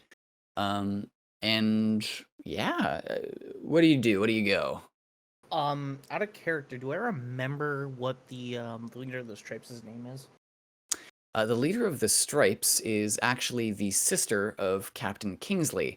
Her name is Caroline Line, but everyone calls her Charlie. Hey, we're looking for Charlie. A little kid, sort of look like a pirate, almost like a pirate kid. They have a bandana over their head with a stripe on it and like a little drawn-on eye patch. They go, Are you telling me they've got a makeup eye patch? yeah, like one of the kids one of those that you get at the fair when you're really into pirates as a That's kid. adorable. He goes, "Yar, indeed, follow me," and sort of like hobbles over to with his actual peg leg, up to the tree. Take it away, and, Captain. he scrambles up it, eventually leading you along the top to a. It's still pretty small. This is genuinely like a treehouse that was made by kids, but it's doable and in a sort of like open air, clearly lined with blankets so that the kids don't have a terrible time living here. You see a sort of captain's stoop where another teal-haired fish person, wearing a chef's uniform, looks over to you and says, "Aye, what do you need?" How you doing? I'm Pollo Loco. This is Don, Bunny, and Groog. She smiles so sharply and sweetly. All right, then he would say, "Oh, good afternoon." Bunny smiles very sweetly, and she says, as she swallows something else she's snacking on from her pack, Hey, Charlie. We're here because we just talked to your brother, and he said we had to talk to you about something real quick in private. Is it possible we can like meet somewhere without all the hustle and bustle? What, is there something in here that you can't say it in front of? Yes. Yeah. Let me just he gets up to her real quick, and he whispers in her ear, "You were the last one to see 12." Oh yeah, 12. Well, I wasn't really. You should look for Tino. Tino was the last one who saw him. We were just trying to see her. You know, we just had a few questions. Oh, gotcha. Yeah. I believe Tino's over on the coast right now. That said, now that you're showing up, you two are hounds, right? Yes, yeah, we are. So, yeah. Could I ask something of you aside, sort of? There's some stuff happening, and I wanted an extra hand or two. Oh, all right. What's going on? Well, you know how the lumberjacks on the other side of the island have been sort of entirely away from us? Hmm? Yeah, they stopped doing that, apparently. And now they're starting to try finding something.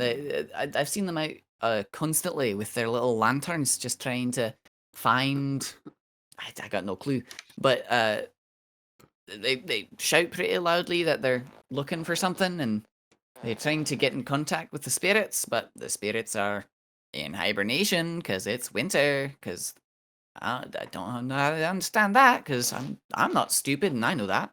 Wait, spirits? Well, Why would a spirit be hibernating? Does it feel cold? Spirit of nature. Oh, that makes sense. Aye. so you want us to scare them off? Scare them off. Yeah, that works. Kill or no kill? Well, the lumberjacks aren't actually taking them. Hmm. At least not taking us. So, I don't know. I think killing them's kind of bad for precedent, Yeah, killing's not great. but not kill. Like, that's a little too far. They also haven't like attacked any of us. They just looking for something. So, We just got give them a good old spook, you know? Almost kill. I concern. Hmm. You know, you and me both, honestly. But hey, I'm gonna try our best to freak these guys out. What time do they usually come around? All right. They're usually around at nighttime. They're slowly creeping around the coast a bit more. Last we saw, they were going pretty dead south, so I imagine they're probably going to be around. Oh gosh, honestly, I don't know because they sort of stopped there and went back at a direct time. So it might be better to just check the actual lumber camp itself. That said, last I saw the groups, they were either down south of here or to the west, about the north of the Northern Stroll. Wait, so you tell me the last you saw of them, they were like right here? Closer to here. They just pointing at a big map. Ah, Charlie, do you have charcoal and string on you? Chalk and string? What? Charcoal. Oh, charcoal. Yeah, I got a bit. God damn and it, Krug. she undoes a little. She opens a little tackle box, grabs some like fire making supplies and a little bit of like meat binding thread, and Okay. sort of hands it out to you. Awesome. Immediately, she's gonna hop down from Poyo's back and begin working. She's gonna tie her ears behind and inside of her hood, and start using the charcoal to darken her fur around her face, so that way you can't see her face except for her eyes underneath the hood. Do you want me to make a check for that? Make a disguise check. That's a, Yep. I guess, intelligence? I don't know what the disguise check thing is. Honestly, I want to say charisma. I mean, that makes sense to me. Performance. Oh, performance? Yeah. I could fuck with performance. Let's go. I Right, guess that while sounds right, she's right? doing that, I'm gonna hit my my juice box now. I rolled in that one. Okay. Oh. Okay, so, well, how do I make this not a blackface joke? Um, Oh no! you look less like a scary sort of little creature and more look like someone's gerbil that got sneezed on by a chimney. God, I'll give you A for effort. Hold on. Let's shit. I don't know how to help you. I ran out of charcoal. Don, you got any idea how to help? Okay. I'm not quite sure what to do here. Maybe I can. Grug, you got an idea how to help this little bunny girl become a demon? We could always use a bit of dirt and We could just get some like, blood. Yeah, I mean, that's an option. blood sacrifice. Who wants to do it? 1, 2, 3, not it. Anyone? Not it. Okay. Anyone got fire? Wait, what? What do you mean? What's not it? Not it. What do you keep saying that? Does anyone have fire? I could probably make one. Actually, wait. Let me look at my inventory. Let me look through my inventory. Actually. You know, I can help you make a fire if you need me to. We can just get some sticks. I actually, rub 'em. I actually do have a box of matches right here. Perfect. Yeah, Grug will take out his club and just like toss it over. you're just gonna burn your club? Yeah, He The doesn't fire even is scary. care. he doesn't give a shit. He's got a hammer. God damn. Well, Bunny, you ready to run around like a maniac with a flaming club? No, Is that what we're doing? ash.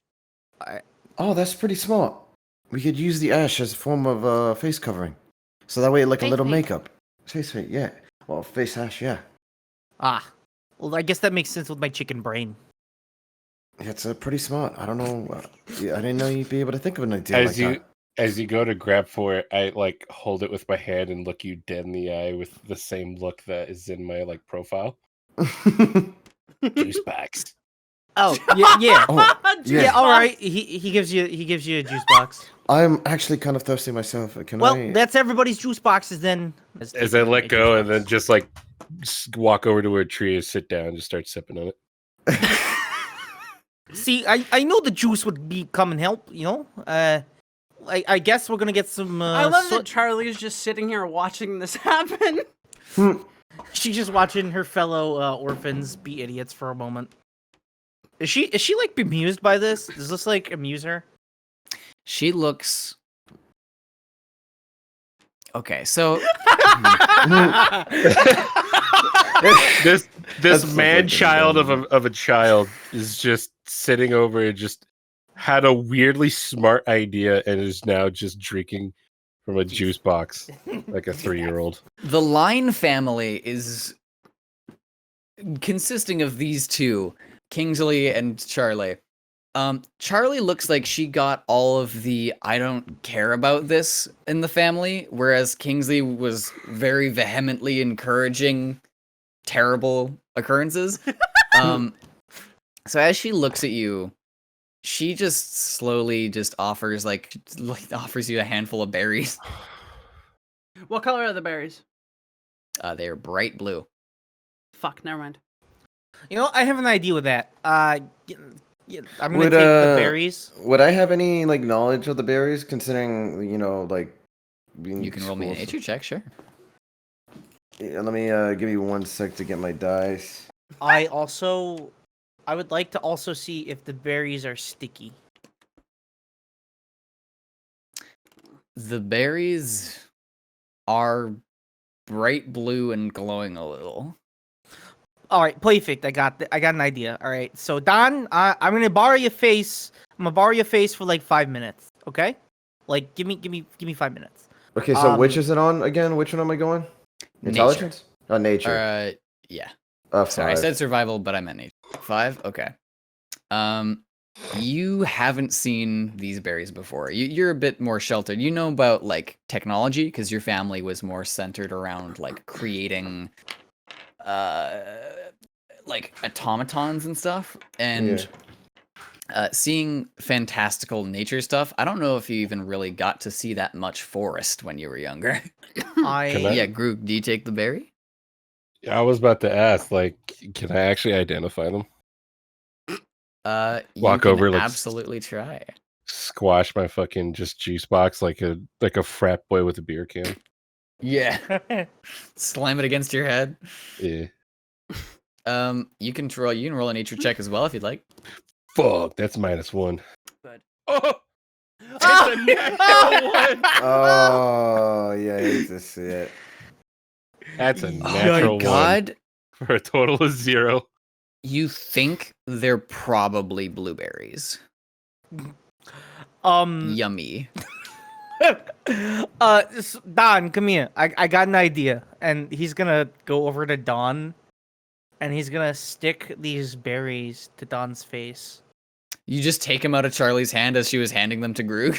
Yeah, I take them and I shove them into onto Don's face to like stick up. I'm like, all right, so now, I got an idea, right? So you're gonna run ahead of Bunny, freaking out to scare those guys, right? And when we do that, Bunny's gonna chase behind you, and they're gonna freak out because they see you got a freak of nature face, and then they're also gonna freak out because they see this black demon thing running behind them with fire. It's perfect. It's foolproof. They'll never see it coming. Took my berries. You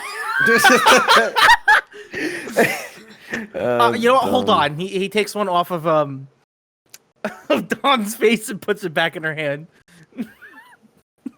Okay.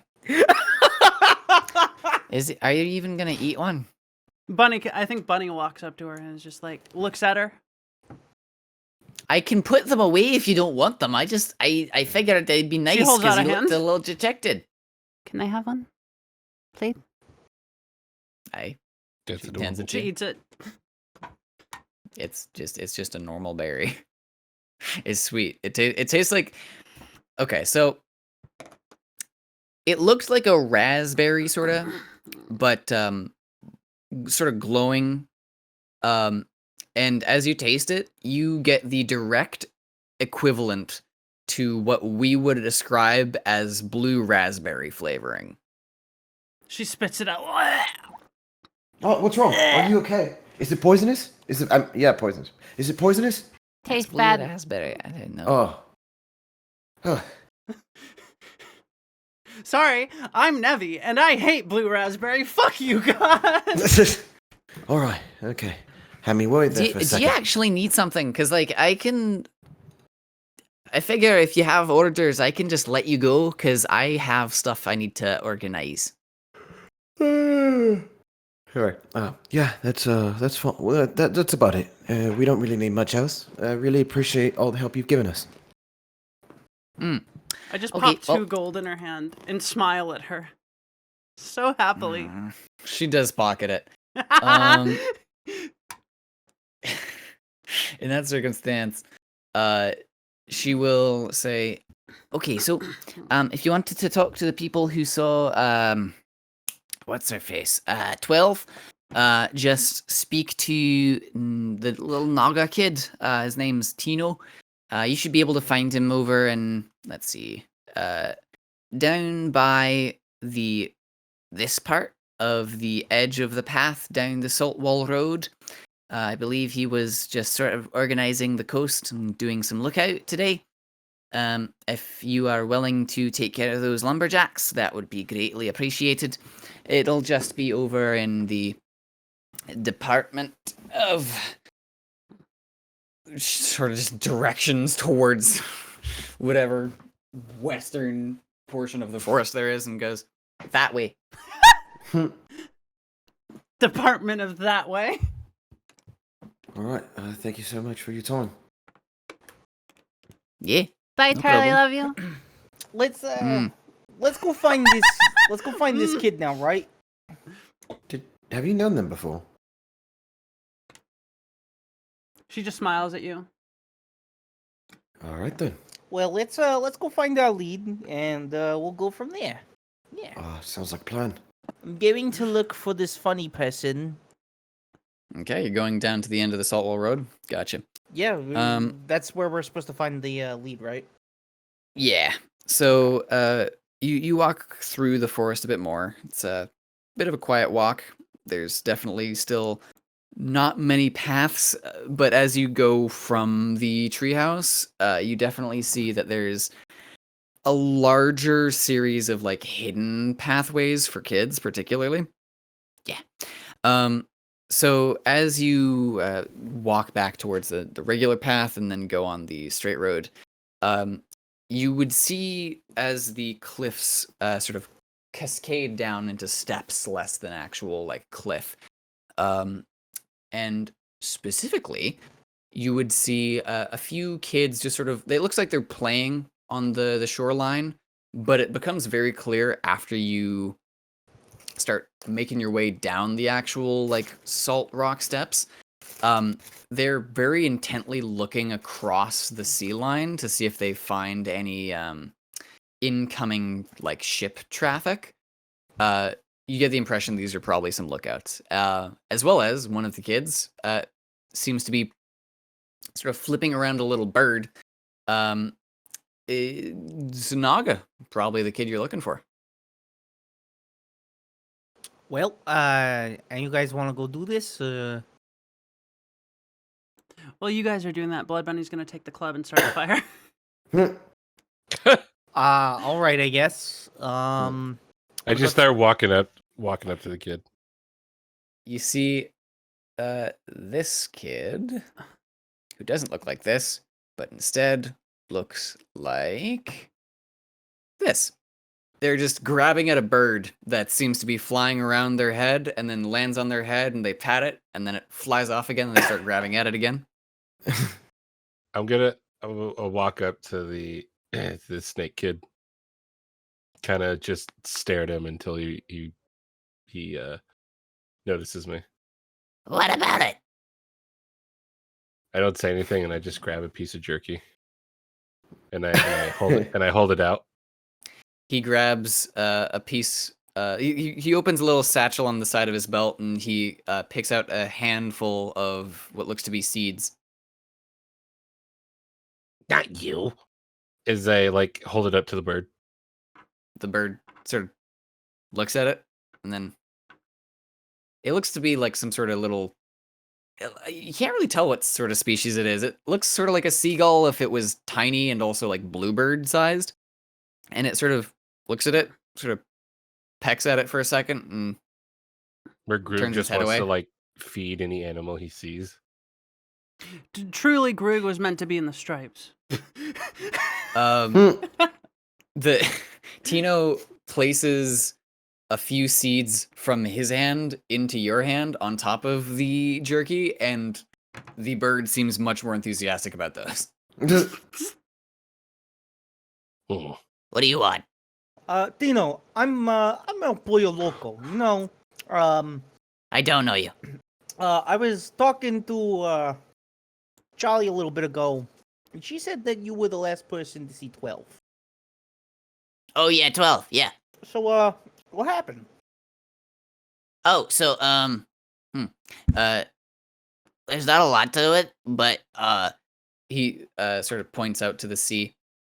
she came from that way, and then she landed down at Salt Lick Point, and then we took her ship to the cove, and she took all of her presents, and oh, I shouldn't be saying this, should I? This is a secret.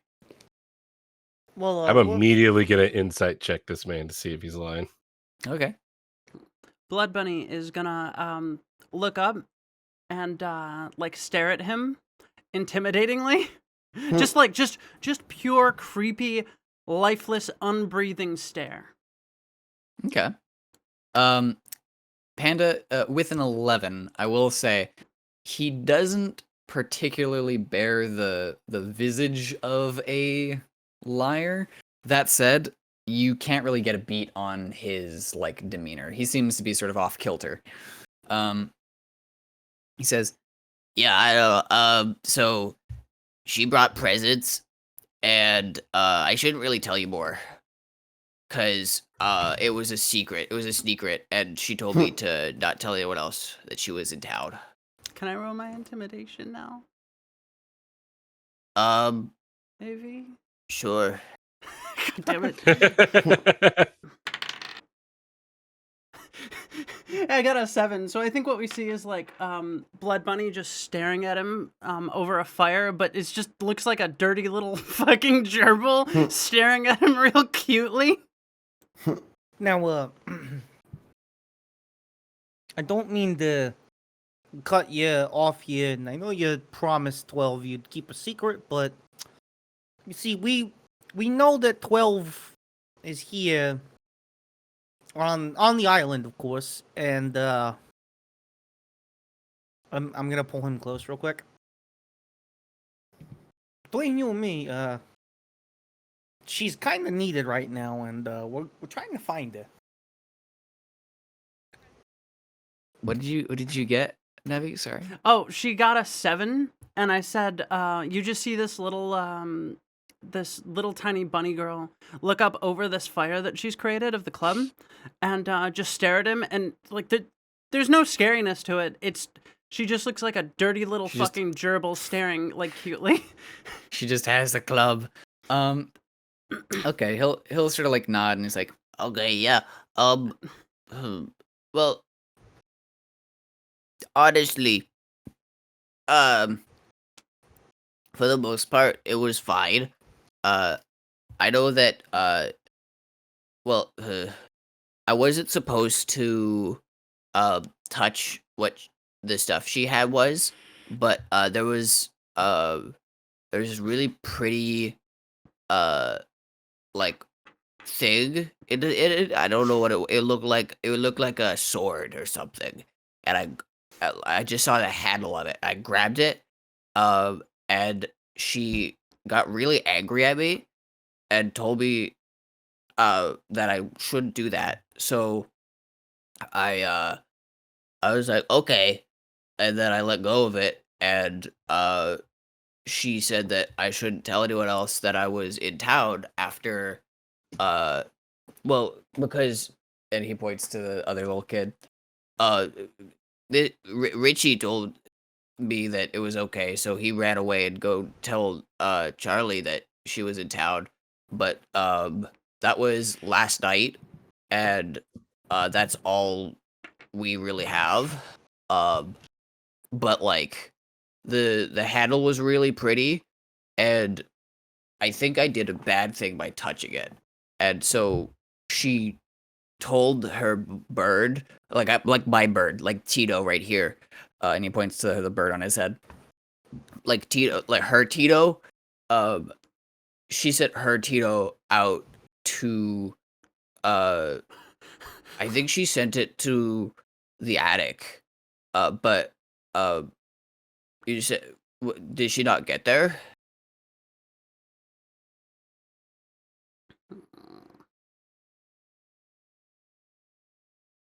I believe she did get there. It's just a matter of if she stepped out and we're kind of looking for her, you know.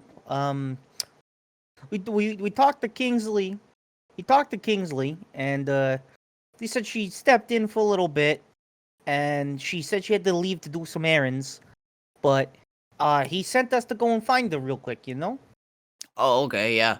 I think she took the rest of her presents with her, along the it was like the East Coast along to Eastmouth, and then once she left, then that's when she like left the boat to us. But she sent her bird away, and then we went back here.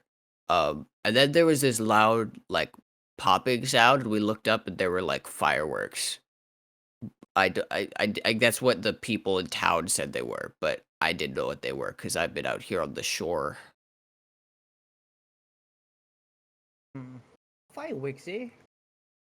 I remember Yeah. watching them last Have you night. seen fireworks before? I from what they said, it was the first time that we've had them, but I'd never seen them before. I love the image of this kid just talking calmly, dumbly through this whole thing, and Groog's still just feeding this fucking bird on his head with fucking seed and a little fucking dirty gerbil in the corner, The starting bird a is fire. absentmindedly starting to balloon a little bit, and it is not stopping eating. Well, yeah. I mean, fireworks are pretty nice. They're a little loud, but it's not too big a deal, you know. You said they went along the East Coast. Yeah, along the East Coast. And then I didn't look because she said not to. Okay. I think that's plenty of information. Donnie, got any questions? Bunny. I think at this point the fire is smoldered out, and you see her again just rubbing fucking charcoal on her face. Can I make another disguise check, please? You rolled a natural 1, so I'm gonna give it to you, but at disadvantage. It's gonna be another nat 1. I feel it. Dulog's done feeding the bird. Dulog, oh my god. Groog's done feeding the bird, so he's just gonna go splash. I in, swear like, to the God, I shallow will end of take the- 20. I swear to God, AV. I mean, honestly, you might as well. 16. Okay. 16 does it, yeah. So you cover yourself in a bit more like sea shit. You got like a bit of seaweed all over you and stuff, and Oh, she smells honestly, awful right now. yeah, I think the smell really contributes to it because after all of like the charcoal gets this like deep green look, you look a lot more Swamp Thing-esque. Mulch. Yeah, Well, you look mulch maxed. this has been a learning experience. Let me tell you. Okay. Shit. Thank you. I really do appreciate it. Next time you get into any hustle, just call for me. And I promise you, I will suplex whoever the fuck is messing with you. Okay? Okay. Oh, also, Ole. your clothes look really similar to another kid who he got on the shore up by Amethyst Beach. Wait, what? Yeah, he said his name was do you remember what it was? He looks to the other kid. The other kid says, Oh, the other gentleman who came in town? Yes. I believe he shouted that his name was Dino Champ Hyper Dragon. And I was Tino drinking goes, water. That son of a bitch! and Tino says, "Yeah, that guy." Oh, I know who that motherfucker is. I'm gonna kick his ass. I swear to God, if I see him, it's going down. Will we kill it? Roll me 1d20 to see if you actually have, or if you're just upping the ratings of your upcoming fight if you do see him. I got a 7. I don't think I've ever met him before, but like Okay. the fact that there's another wrestler on my turf is like, oh, we gotta throw down. All right. It's like, oh, that son of a bitch! I knew he'd be here. Oh. Well, all that to say, So wait, why are you so mad? Don't you get it? If Dino Super Hyper Champ is here, that means that he's gonna try to take over my turf. My place where I perform for all of you. You can't just go and do that. That's not cool. He's gonna try to take Dibosaur. the champ out. The champ Yeah. out. Oh, that yes, of course. Okay, I absolutely love Reinadon just like agreeing with the bunny anytime she says something he doesn't understand. oh yes, of course. He's very naive. He's like, the whole idea is he never had social, he never fucking talked to people except for fucking Lucius. So he's just kind of. I'm gonna tell you right now, he peers, you leave him to me. That's my call shot, and I promise you, you're gonna get this most spectacle fight of your life, right? I He promise. screamed that he was going to find the strongest warrior in the city and then ran down the road. Oh, God damn it! If I wasn't working right now. Ooh. Okay, boy. Okay, Poyo, come on, we got a job to do. You said it yourself. Let's go. You're right. You're right. Don't get right. your knickers in a twist. I think Come on. Blood Bunny like climbs back up on your back, leaving fucking soot stains behind, and just starts petting your head. Well, listen. I appreciate the sentiment, Bunny, but if you don't take a shower after this, I promise you, I'm not gonna let you mount me like this. It's just weird. It smells bad. You need to bathe, okay? Like I'm polite. I'm kind. You know, I'll allow this because you're cool. You seem to be able to use me like a springboard, and frankly, I think that's also really cool. But I draw the line at very stinky, you know. So what, you what don't I'm want a hearing tiny, is- stinky, furry animal on you? She leans closer to you. Furry. Can you marry one? No. Eh, Oh no! Oh wait. Oh! Come on. The smell is Owned. awful. It's like a mixture. It smells like freshly burnt oak mixed with like rotting fish and brine.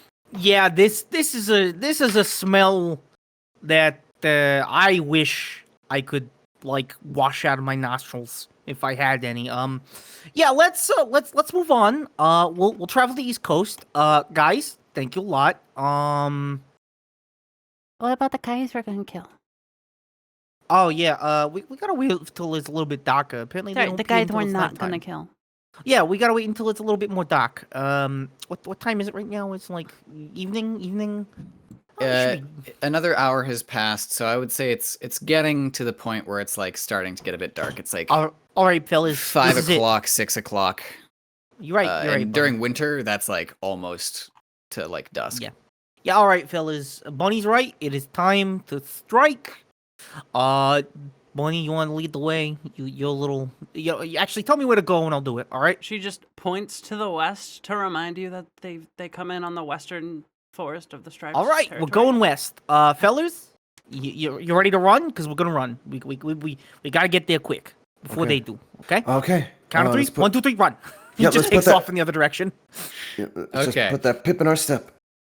I don't know. I'm trying to like think of British Wait, terms. roll. Roll me a Constitution check to run. I believe it's a Constitution check. 1 second. Traveling at a hurried pace in 5e.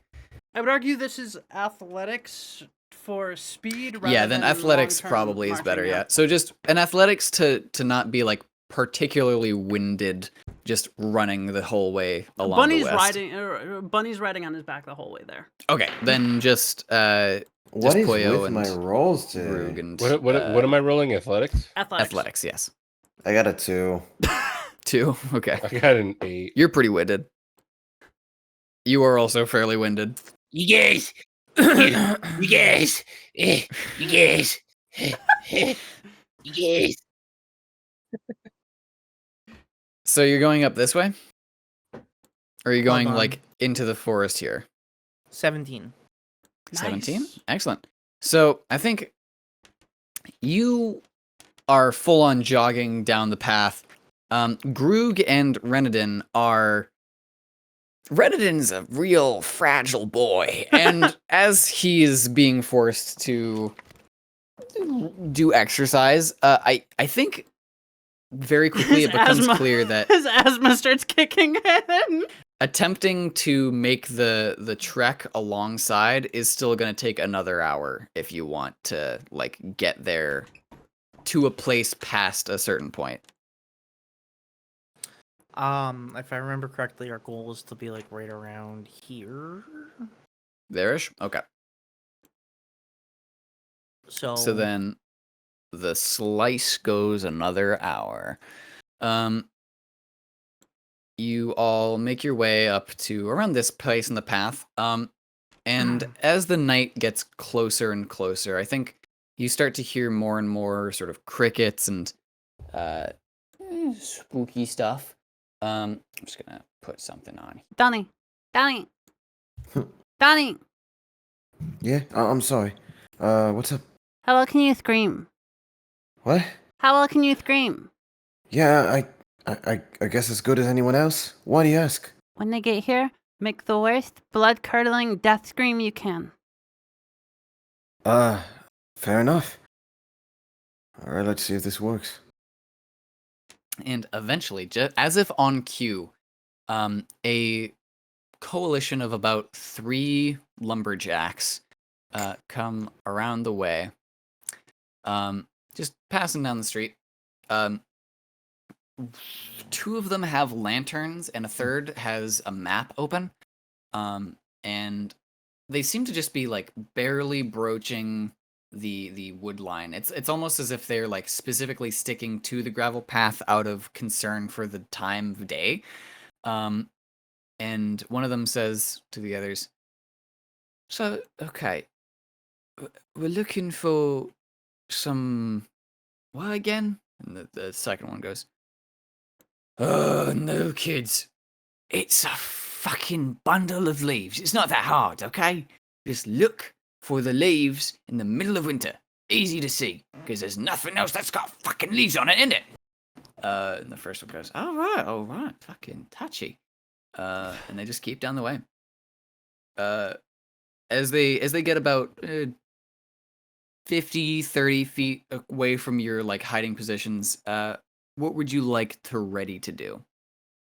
I am going to prepare an action behind Donnie.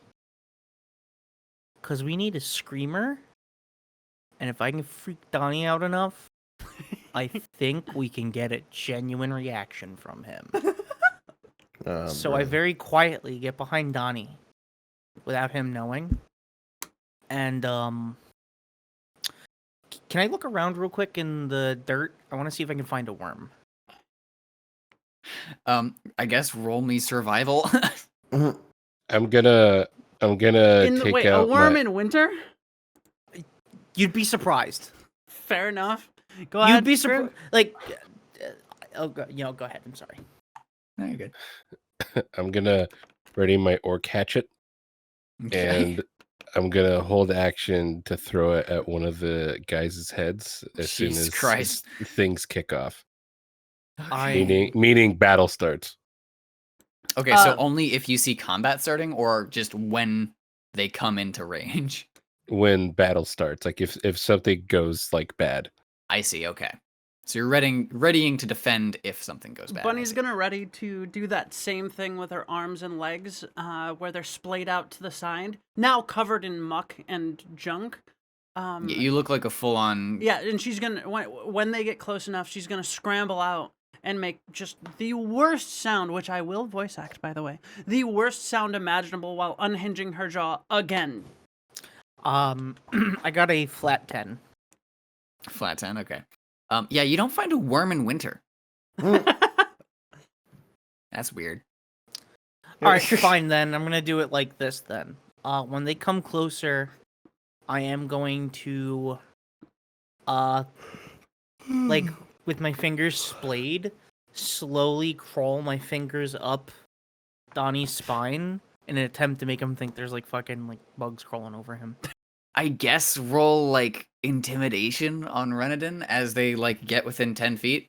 Could Okay. also be performance. Isn't one of them already within 10 feet? I think intimidation's better for me. I'm gonna do that now.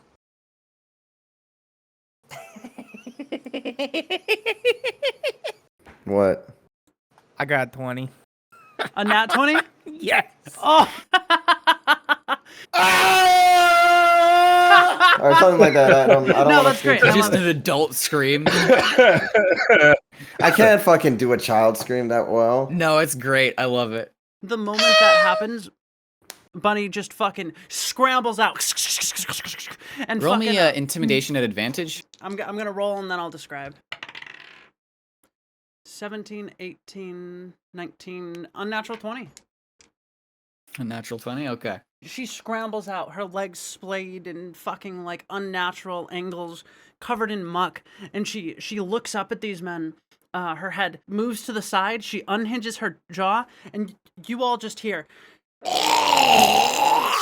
And she just fucking starts bolting at them. No warning, nothing else. Just Ew. fucking bolting at them with The, 35 movement speed. Like a Japanese horror film. So the youngest just runs in a direction, just goes through the forest, and he is never seen again. The second one, who's one of the older ones, sort of drops the lantern that he's holding and also starts to run down the pathway. The oldest of them, who's definitely got a lot of gray hair on for a grown-up, he's this sort of jackal folk. He looks over at you, like, clearly terrified. He's not, like, standing his ground, mind you. He drops his lantern as well to the side and backs up a bit against a tree before saying, "I'm so sorry, Spirit. I didn't mean to interrupt. I had a question.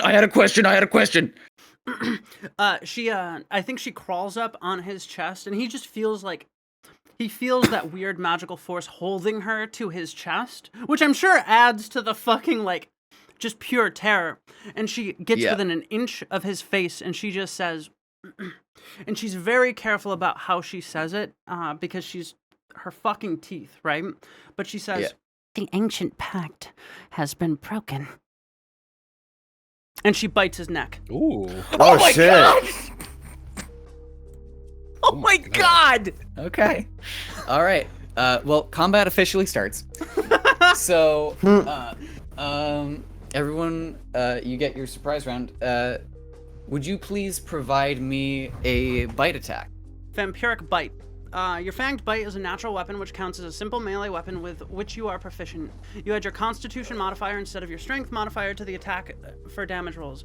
It deals 1d4 piercing damage. When you attack with this bite, I can either gain a bonus to the next ability check or attack roll I make, The bonus equals the piercing damage dealt by the bite, or I can regain hit points. Because you're on top of him, you're effectively grappling him. I'll give you advantage. Okie doke. That's a 16 to hit. That definitely hits. And that's 3. On her next ability roll, it will be a +3, and he takes 3 damage as you guys see fucking blood just squirt lightly. Not she didn't bite too deep, but it just like starts to dribble out of like his lower neck and just covers her teeth and mouth area. This lumberjack is not having a great day. I don't even think Groog thinks he even needs to throw the axe. Like, God damn. When Groog's in the corner, like, holy shit, you know you probably did something fucked up. Okay. So then, next. And I think the last thing she says, staring him in the eye, her mouth covered in his blood, seeing just rows and rows of sharp teeth. Run. And And then she's gonna release him from the grapple, so that way on his next action he can run. Okay. Yeah. She's not out to kill. She was told not to kill. Okay. Are either of you two doing something on your surprise action? Poyo and Reinadon? Okay. Reinadon is going to keep looking for the spider on his back. That's fair, actually. I respect that. Yeah. Ah, go! Where is it? Where is it? Oh shit! I mean, frick! Get it off, please, get it off. you see him just bare scratch a tree. No, he's rolling in the ground. He is like tucked. Like, God, I like, love this fucking tucked, group. This is. Oh my god. The lumberjack will, firstly scream, and then, you see he drops a axe, a lantern, and like he seems to be like ripping his like clothes off as well because he thinks that he's been like infected by some fey curse. And you see him drop like his like little work satchel as well as he runs off. And the other lumberjacks leave. The encounter is done. Okay. Jesus Christ, that was really fun. Yeah, it was. Ah, fuck. I'm gonna turn to Donnie. I'm like, all right, Donnie, sorry for pulling the prank on you. Had to be done, but we needed a natural scream, and you did it, bud. You win the cookie. Bunny walks up to you, and like, I think she smiles and she's like, That was. and you see her bite her tongue and a little blood comes out. Good scream. Good scream. And she walks to pick up the worker's satchel. Y'all ready to report back to Charlie? Let him know that we took care of business? Yeah, I guess it's. Do you guys All right, see listen. Yeah. You're tired. I get it. Give me a second. He picks you up and puts you over his shoulder. I was gonna ask if you saw a spider. Yeah, no, I did that, bud. I'm sorry. We needed you to actually scream. I want the axe. You prick. Yeah, I'm sorry. I Wait, apologize. No, you absolute bellend. Greg, as you say, you want the axe. Bunny picks it up. I think there were 2 axes, right, Avi? Yeah, 2 axes were dropped, 2 lanterns were dropped, one of the workman's satchels along with several shreds of his own clothing, and She pockets the map in the worker's satchel and then grabs the axes and like just struggles to drag them over to Groog and then looks up at him with a smile, dropping them on the ground. Would these be heavy for him? What's your strength? They are actually like around the same size as your other hatchet, except maybe a little smaller. Oh. All right, yeah, no, I'll pocket one more. I don't think I can really carry another one. Okay. Bunny then hands the map to Donnie. There's a palpable silence as Bunny wipes just person blood off of her face. And I think there's a general interesting vibe as this goes forward. Tell me. Yeah. No, I'm gonna say Groog legit he's not phased by infect. He just kind of like offers a fist bump to her. So like I ask, what's going on with you, Bun? You don't have to share. I'm just mildly curious is all. She gives you like the most innocent look, and you see her scleras like flashing just a little bit between black and white, like the white area around her irises, and she just simply says, I was hungry. Do I understand what I've just seen? Do I know what that is? Am I freaked out? Like, she's just Make a leaving roll. me hanging. You can roll wisdom. she jumps on. She doesn't know what a fist bump is, so she just like She jumps on your hand and bites your neck. no, she just jumps on your hand, and she's tiny, so she's just sitting on your hand now. He pulls out jerky and just hands it to you. Oh, she fucking devours it. got a 9. Key. 9? Okay. I think... And that's... Sorry, which skill again? You said wisdom. Wisdom, yes. I think with a 9, you probably understand that this is something dangerous. That said, I don't know if you'd really understand much more past, like, big fan equal probably scary. You can Yeah, ask her more. She answered very literally to what you asked specifically. Were you always able to do something like that? I'll raise my hand so she can like get on my shoulder.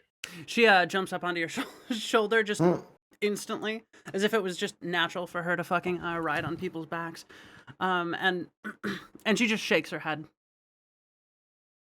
Oh God, that's. She wins.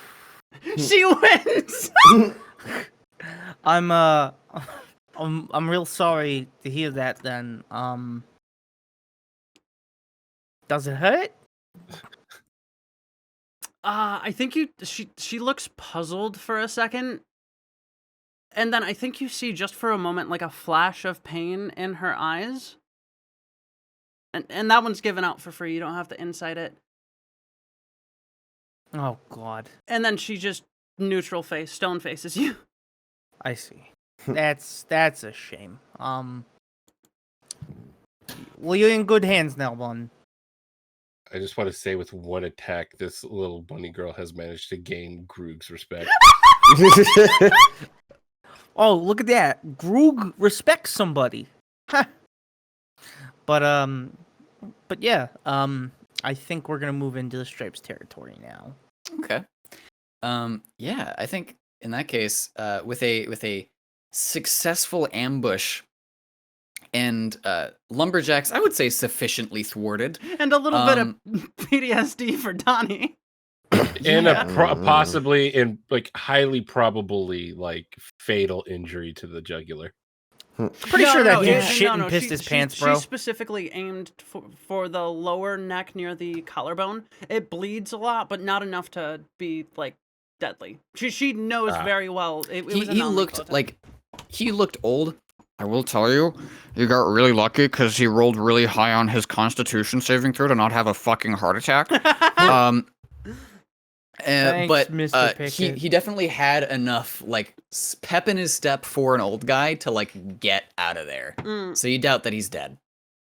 I don't know if you Brendan. three know that, but Bunny, as someone who does this a lot, you'd know that. Bunny actively, you guys wouldn't know this, but it's just a meta thing. She actively tries not to kill people that she feeds on for reasons. She knows what she's doing. Adrenaline is a hell of a thing. It is. Let me tell you, I'm kind of surprised. Today's been full of strange events. First, I had to go and save Groog from the constable. Then I meet Bunny Spider Girl. Yeah, you should let me. We've bite met him. before. Sorry, we've met before. Right. We have met before. I'm sorry. You're right. I apologize. A bit forgetful. I tend to forget things. Wait, I just realized how come she's able to bite someone and I can't. She smiles and shows you her very, very, very sharp teeth. Yeah, like that. I think she's just a bit built different, bud. She's The problem is that the problem is that your sharp teeth are on the bottom of your jaw and hers are on the top, and that's the difference. Yeah, she's literally built different, bud.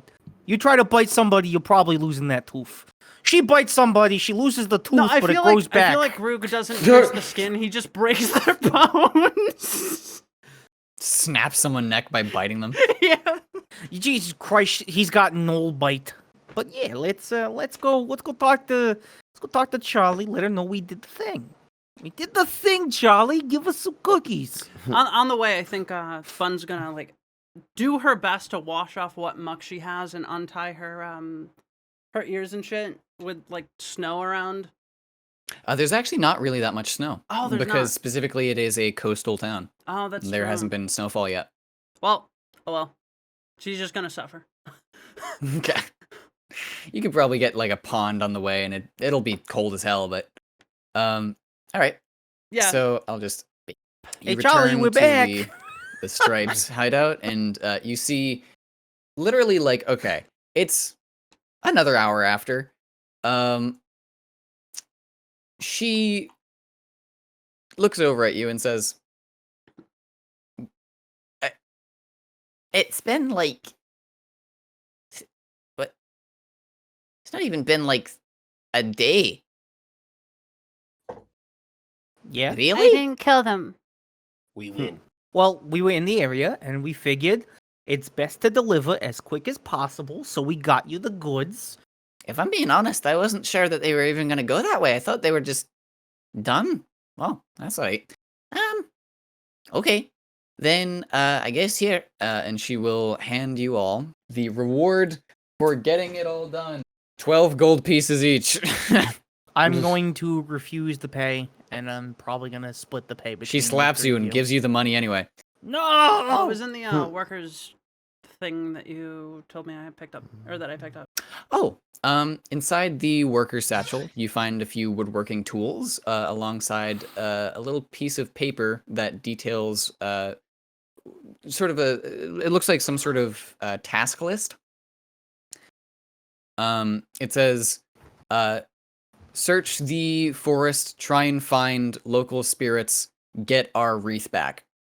Get our what back? Wreath. Wreath. WREATH. Charles. So okay, so Boney's not regretting anything, but Nevi might be. Charles. nah. Who's? It's not Charles, it's Caroline. What? What the sword? The sword. I don't think she knows what you're talking about, bud. I don't know what a sword is. Snake Boy said sword. I want it. I think, but Bunny speaks up and like pats your head. No, that was 12. 12 had the sword. Oh. I do know that last year, we all got cool things like this. And she just pulls out a giant chef knife from her back pocket, and she goes, "Yeah, I got this last year. I like it a lot." And she sheathes it again. It says, if you're new, she probably has something for you too. Ooh. Wait, do you always just keep a chef's knife in your back pocket, like without any like coverings? I mean, I keep an axe in mine. I wouldn't need to. That seems safe. I also have a hammer and a club. And she picks javelins. up another 7 berries out of her pocket and starts eating them. No, fair enough. I think Bunny pulls out a short bow, and then a rapier in the same hand, and then a light crossbow, and then some thieves' tools, Charlie nods. and then she puts them all back. Jeez, everybody's just got magic pockets, huh? All right. Orphan pockets. Big. You know what? That's fair. Hard to take from. I have quite literally learned how to make things appear almost out of nowhere since joining the Orphans. This is definitely a learning experience. She pulls out a boat. She puts it back in her pocket. Charles, what are gifts? You don't know what a gift is? No. What are the gifts? What a sad life you've lived. It's sort of like like someone likes you, so they give you something. Bitch. Just say it to me. Bud, I don't think that's a good idea. Kingsley said that you're supposed to say son of a bitch. Yes. She starts to reach for the knife again, then decides against it because she's brother. a captain and she should be able to learn better. What Well, is it? Uh, The gifts.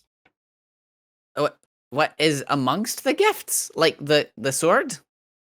Yes. You know more about this sword than I do. All I know is that she made landfall and that apparently something sacred about it, so I can't say any more. I know. You said I was able to get a gift. Yeah, I mean, I assume you said you were looking for her, so I assume that whenever you find her, she'll be able to get you a gift. I don't know. She always gives gifts around this year. Where? I imagine that it's when the what's it? Because they have a whole, like, on the first day of the new year, they have the whole feast at the orphanage. That's usually where we have the whole thing. That's in like 4 days or so. I take back the bitch statement. I'm glad that I didn't hear it to begin with. She looks at you. Yes. Want more Okay. goodies? Bunny's gonna hop over to Donnie's shoulder. Hey, Donnie, can you support like a little bunny's bunny's fucking weight? You can support up to 120. So yeah, Bunny jumps up onto your shoulder and like clambers up your back and then starts poking you in the face. He's like, what? Oh, you call me? What are you doing? Get the map. Oh, okay, yeah. Sorry, you kind of spooked me there a bit. Gave me a bit of a fright. I get that a lot. All right. Okay, I guess I open the map. The party Ubisoft game zooms out. Oh, cool. I love living in San Andreas. Oh, So, are you gonna just stay in my office all day, or? No, don't worry. look- We're leaving. We'll leave in a little bit. Yeah. Don't you worry. So Avi, does the map have any markings on it that are strange or different?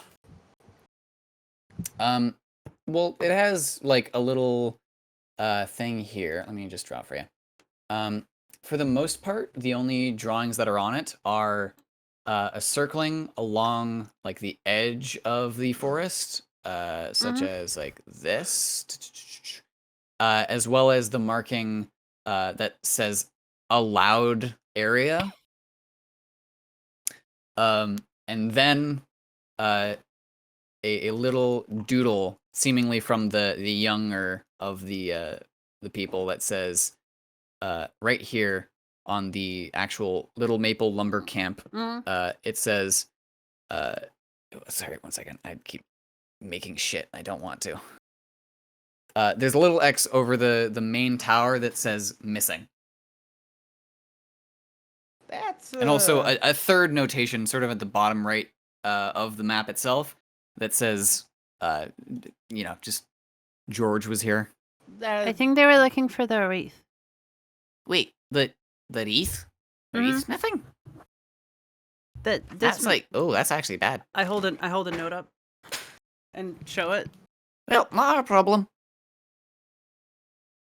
I didn't kill them. I'm glad. She did not. Oh, but She wanted to. I'll give her that much. She gives you a glare.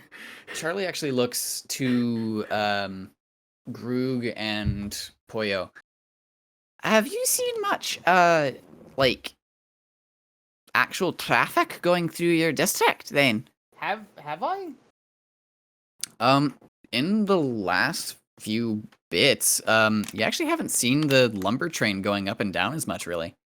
Yeah. Now that you mention it, I don't think I've seen the train go through very often lately. Can I make a roll on what the wreath is? Sure. What would that be? Given that you're sort of like the opposite side of town, I would say history disadvantage. can I make one too? Absolutely. Anyone can make this check. That's a 10. The rolls in. 14. 14. All right. Strangely enough, so Bunny remembers a little bit about the wreath. in the sense that she remembers that it's something that's associated with the lumberjacks. Groog, because it's actually around your chapter, you remember it a lot better. It specifically pertains to the magical artifact that the lumberjacks use to retain their constant stream of lumber, where they made a deal with the archfey of this place to get a magical maple wreath that allows them to regrow the leaves and trees from stumps that they cut down in exchange for not going too deep into the forest elsewise. Tree hat. So it's actually like something that they hang up, but essentially, if it's missing, that means that they haven't gotten lumber in you're not sure how long. Tree circle. Tree circle. I realize now that Bunny may have just made one of the biggest. Her actions might have been Impactful. very impactful. This is No, it really couldn't be. bad, but also I don't. Bunny doesn't understand the weight of these actions, so it's whatever. Groog, you know that the wreath is for getting tree. That's it. What you do with that is yours. I think Poyo, I think you've been in town for a bit. I think you definitely know that. I know I what don't- exactly. I don't know That why. the wreath is used to regrow the trees in the lumber camp. Yeah, it's And that we may have just made the entire lumberyard think that they're now at war with the archfey because the pact has been broken. So we might have fucked up. well, this is not gonna end well. Shit. As AV just kind of sits there in his very now sweaty GM chair. Oh no, my face isn't the sweaty thing. So as you sort of sit there, like thinking about it, I think Charlie, you notice, is getting a bit more concerned as she thinks about it. Sort of scratching at the space underneath her eye patch. And eventually she goes, actually, no, this actually might be a problem. Because if there's a war between the Fae and the lumberjacks, that means that they're going to cut down all the trees. And we're in the trees. Yeah, that's not too good for business. Yeah. Could you guys fix that? I mean, we kind of did cause the problem now. I It'd guess... be cool if you did. Oh, this isn't my voice. This is... There's so many kid voices. Charlie, Aye. is there a way to contact the spirits? Well, the archfae's in hibernation because they're a spirit of the spring. Though, Any other spirits?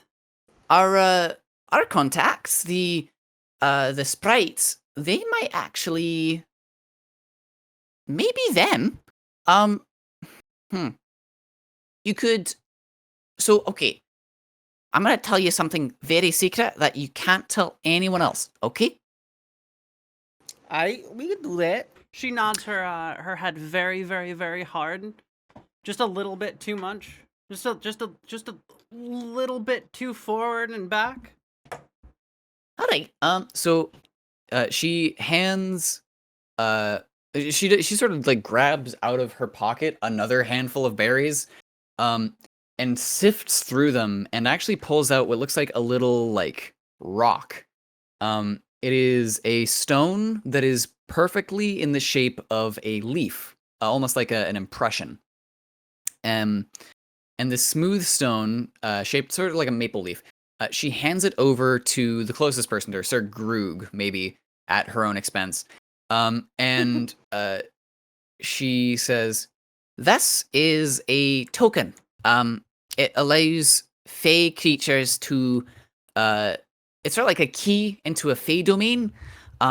The sprites that we made a contact with about 5 years ago that said that we were cool because we gave them some toys, they said that if we wanted to come play, that we could go," and she sort of thinks about it for a second. She goes, well, they said that we could go that way. And she sort of just points north. And that if we are holding that, then we'll be able to find them. She hands it to Groog, but I think Bunny's gonna try to palm it because pretty stone. Okay. Pretty stone. No, Pretty stone. Beb has sister now. Are you contesting that? Because if so, let's get a roll off, baby. He takes out the cage, and you just see this rock inside of this mini SpongeBob-esque cage. Okay, she's definitely gonna try to sleight of hand palm it. Sleight of hand. Let's get sleight of hand Yeah, before you versus. can, I get guess it in are the you cage. athletics or your sleight of hand, whichever sounds better to you, Groog. Athletics? What are you going to do to try and? Are you just throwing it inside the cage? I was just gonna like catch it and grab it. Okay, so then let's do sleight of hand versus sleight of hand. So, Blood Bunny, your sleight of hand versus Groog, your sleight of hand. 2. 13 plus 6. Yeah, I just basically go to normally catch it and oh. You don't even like you grab it and then you like it falls out of your hand because you expect your cage to be underneath your hand when you drop it, and she just takes it. I think she's gonna place a little piece of gold in there. With what's the name of your stone? Beb. Beb. Gonna place a little piece of gold in there. Sister. Me. He just takes it and just pockets it. Mungy. She runs back, hops back. I have idea. You have that little stone shaped like a maple leaf, and Charlie says, Well, I guess if you could speak to them, maybe they know have something idea. about that leaf, then, and you could tell them that the truce is actually back on. Yeah, we'll take care of that. Groog, you said you got an idea? Okay. So, dress up as fairy. I walk love up this plan already. with giant lollipop. I eat lollipop.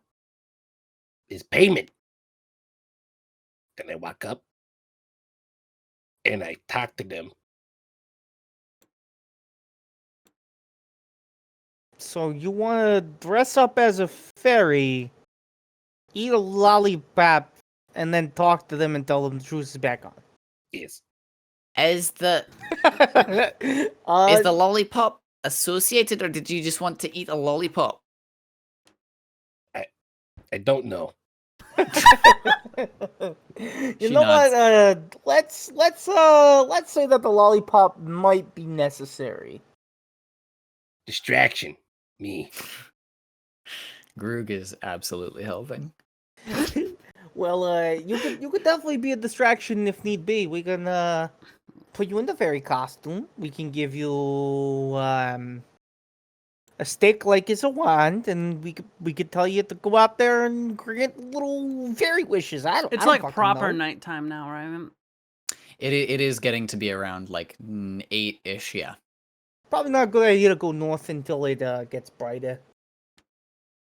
I think you feel Bunny like shivering as it starts to get really cold out.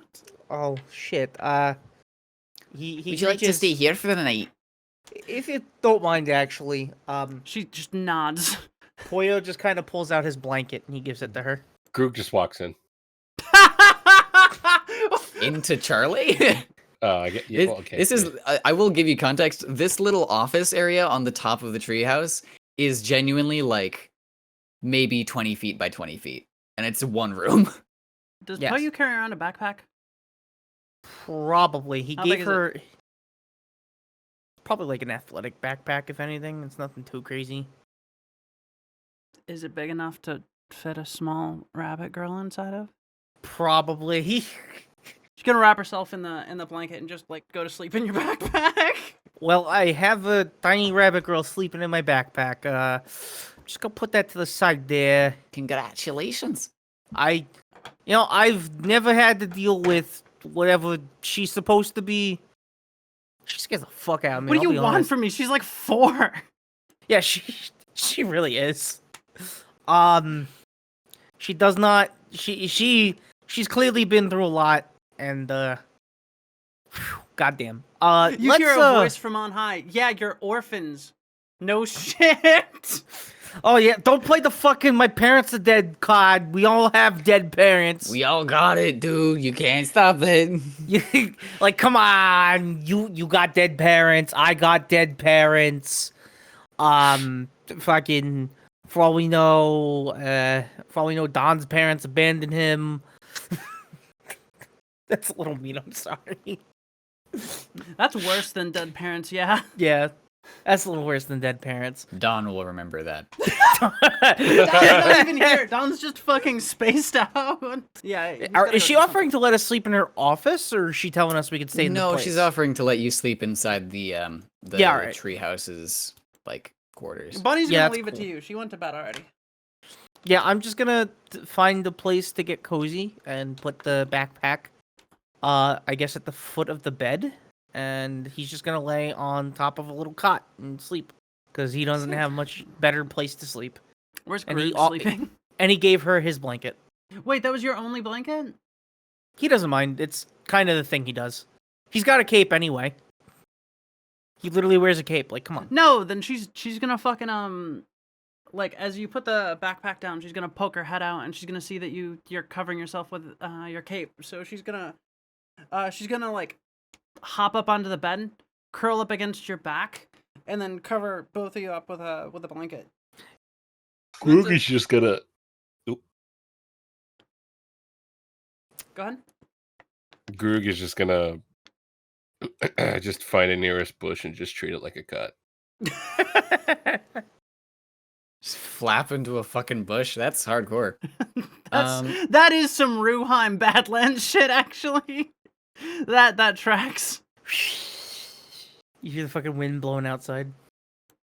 As the last thing for the night, as you guys decide to sort of just wind down, the clock goes.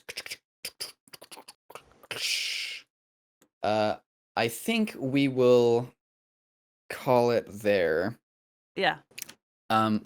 Before we go, I will now tell you what feats you have gained the possibility to have for the long rest. Ooh, okay. None of you have met the requirements to meet Healer, Magic Initiate, Lucky Number. Yeah, you got that one. Okay, so, Nevi, Yeah. you have met the requirements to beat Understudy Actor and Troubled Child. What? Okay, first, can you tell us what the requirements for these two are? Okay, Troubled Child. Prerequisite. Act like a little psycho and do something unnecessarily cruel. Okay. Understudy Actor. Successfully con an adult into believing you are someone else. All right, God damn it. that checks out. Okay. You have gained the ability to either, when you succeed on hitting an enemy attack, melee attack, you may target their lingering wounds, doing an amount of damage equal to the current deficit in their HP. It can be used once per long rest. That's Trouble Child. Yeah. Or, That's fucked. Understudy Actor. You gain the following benefits. Your charisma score increases by 1, and you can mimic the speech of another person or the sounds made by other creatures. I want that. You must have heard the person speaking or heard the creature to make the sound. Yeah, I want that. The thing is, like, while she did a melee attack this time, that was specifically roleplay wise because she was hungry. She doesn't usually do melee attacks, so I'm gonna take Understudy Actor. Also, I don't. I mean, you weren't even hungry because you did satiate yourself over the day. From RP level, I didn't actually agree with that, but I didn't want to start a whole thing in the thing because she ate essentially what is breakfast and a juice box, right? That's fair. That's normal meal. That's normal, like a daily meal. So I just Here's wanted your to play feat. it out. Do whatever. Groog, ever scraped knees. Your youth provides you an uncanny recovery system. You gain the following benefits. Once per short rest, you may double the total amount of hit points you regain from an expended hit die of your choice. Nice. Injuries that leave lasting marks on others are easily healed by yourself on a long rest, including broken bones, large scars, or otherwise. And when you're stabilized from 0 HP by another creature, you regain 1 hit point instead and awaken at the beginning of your turn in initiative. Nice. That's really good. It's very good. But I knew one of you were going to do something stupid, so I knew if your characters were going to be the stupid characters, you would need to have something to protect you. That's okay. I will look into the other feats as well and see if Poyo and Reinadon got chances to find one as well. There are so many feats that you guys could possibly have gotten that I have not cataloged in this first page, so That's I will let you know later. Did anyone? That said, Did anyone meet stat increases? let's go through each of the things. Would you say that you performed any of your triggers, Poyo? I can't remember you showing off. I did technically kick off a wall to then go and kick the constable. It says multiple peers, though. Yeah, that's fair. I didn't do it in front of a lot of people. Wait, peers meaning like friends or peers meaning multiple like peers? Yeah. Okay, but to say, 'cause And there was then like 4 people. I did Orphans, yeah. Yeah, I did. I mean, honestly, I don't think I really got a chance to do either or. I think I did a little bit of providing care, but I didn't get to do much. I would say, you know what? Providing care to someone else in exchange for nothing. I think you refusing the money to Charlie, I will actually take away your money in that case, and then I will let you do that age up if you'd like. Okay. Because I didn't realize that's what you were doing. I thought you were just doing a thing for fun. You definitely acted strangely. Yeah, okay. I think Blood Bunny definitely hit their mark as well. Okie doke. I will check in with Siege later. And Groog. You definitely hit that one. Okay. Get away with doing something you want to but shouldn't. Okay, cool. That brings my charisma up to 16 and my intelligence to 10, so... So I just improved one of my stats by 1? Yes. Oh, it's just one stat by 1? Either 2 stats by 1 or 1 stat by 2. Okay, yeah. I did my dexterity, so now I have a dexterity of 16. Excellent. I'm gonna be jumping off walls and flying through the fucking air, bro. Day 1 complete. You know what? Alright, I'm back. So, very quickly, the party decided to stay in the Stripes HQ for the night and rest up so that they could do something else in the morning. Now with the leaf-shaped stone in Bunny's possession, you get the impression that you'll probably be good to either visit the sprites or go make peace with the lumberjacks with Groog dressed as a fairy sucking on a big lollipop. Yes. Whichever you chose to do, I will have prepared stuff for. This all culminating to me realizing, Siege, that we didn't do your triggers. The fuck is a trigger? Like chrono trigger? Your age triggers, meaning because you didn't have them, we will discuss whether or not we think in DMs whether you and I believe that you deserve a ASI for the age up. For TLDR, ASI is a stat improvement, right? And the age tasks are quirks related to your character that you had like goals that your like roleplay goals that your character has to meet to be able to get ASI at the end of each day. All right. You get 2 and you have to Yeah. meet one of them to get an ASI. So you and I will discuss that probably tomorrow or the day after, and we'll figure out that. That said, otherwise, there is, unfortunately, off the initial sheet, from what I've seen, neither you nor Pollo have met the requirements for a feat task as well.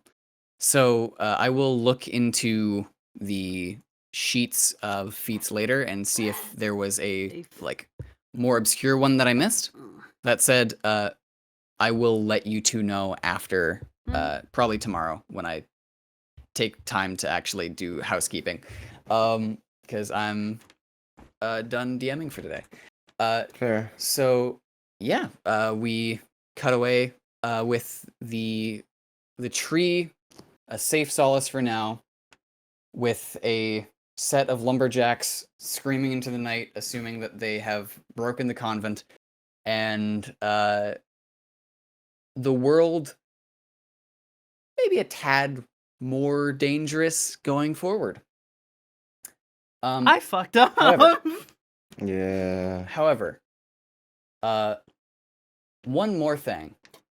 We cut to somewhere else in the city as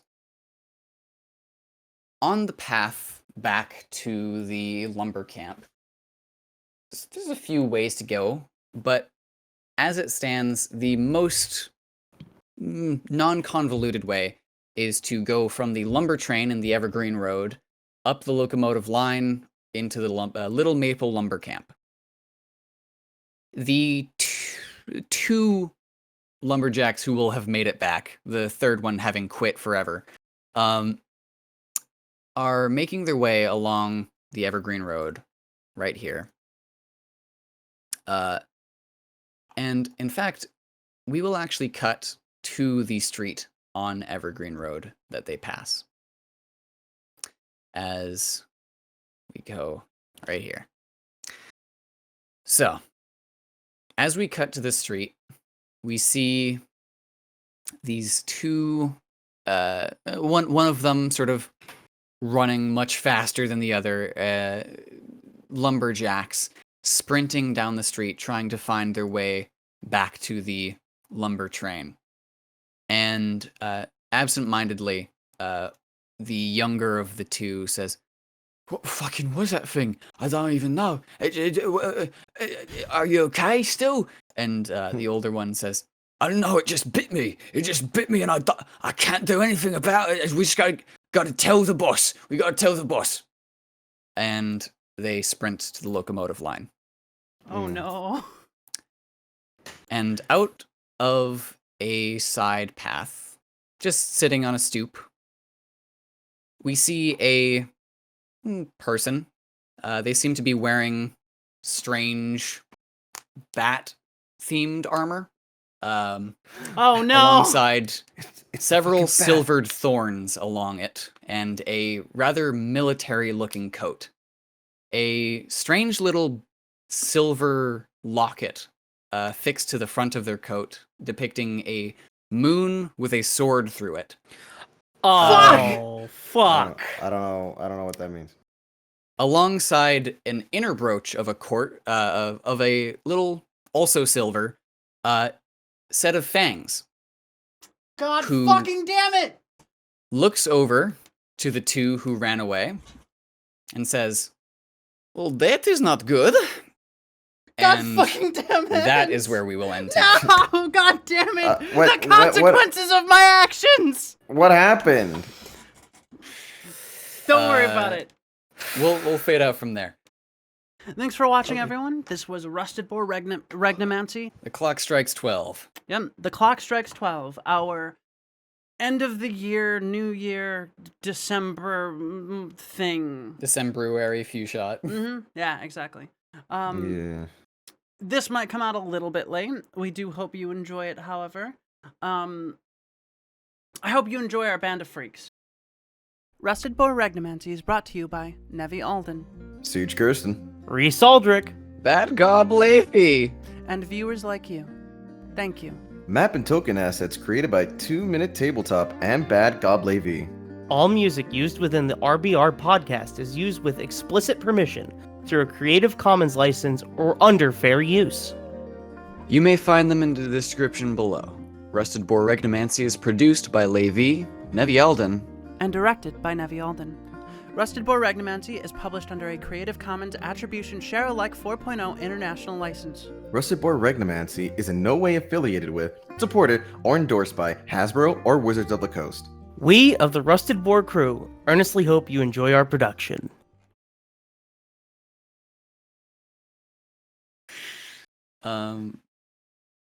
Our resident niche micro celebrity Siege, our I resident am. cat girl Nevi, and our I'm the resident niche micro celebrity. Yu-Gi-Oh enthusiast. Last time I checked, I have more subscribers than you. I am Uh, many things. You're like a Cadbury. No, not a Cadbury. More just like a regular egg, Reese. You're white on the outside, but yellow on the inside. Oh, give me a Fucking moment. weeb. I like You're a Cadbury reverse cream banana. eggs. I don't like them at all. I like the Oreo ones, the ones that have like Oreo bit They have inside. Oreo Then again, ones? I'm not a Yeah, we're fucking cracked. I'm not a good person to like ask about sweets like that because I already don't like sweet things unless I they're thought like you were gonna just say. pastries. I thought you were gonna stop it. I'm just not a good person. Oh no, that's Oh. true. Because I'm not a good person. See, though, you have two things that I wish, because that's the thing. We get experimental too, but you guys have the real experimental shit. And the two things I really wish would come over here, and they have not yet, are coffee crisps and all dressed chips. We do Okay, not have them. Tell that to experimental Coffee Crisp is Doritos crack. nacho cheese flavored soda. Oh, they released a whiskey. Of course they fucking did. That's better than what I was hoping for. I was just hoping he was wrestling a fucking reindeer. So, That comes later. Zero style. I want to point out every single time he's talked in this scene, his accent's changed just a little bit, and I fucking love it. He's Trying getting to closer and closer to like Danny DeVito or Mark Wahlberg. just a little bit, and it, I so want to he- say it's because he's suppressing his natural Spanish accent. Yeah, I'm good. Oh, yeah. yeah, I'm hot shit.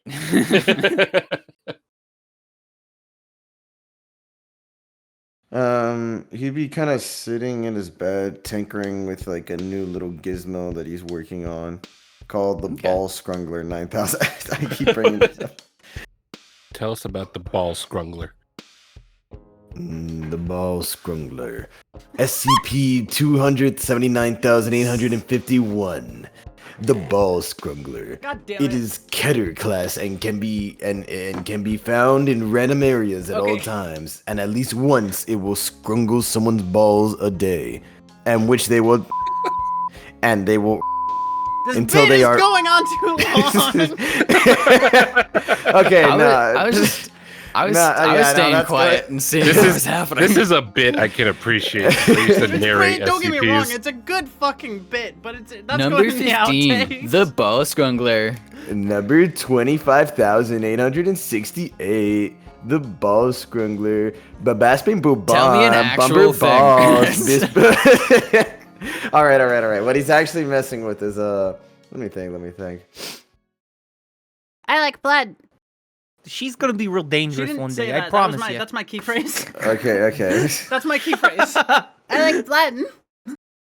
I got myself some food. I was hungry, so I got my cheesy cheese bites from yesterday.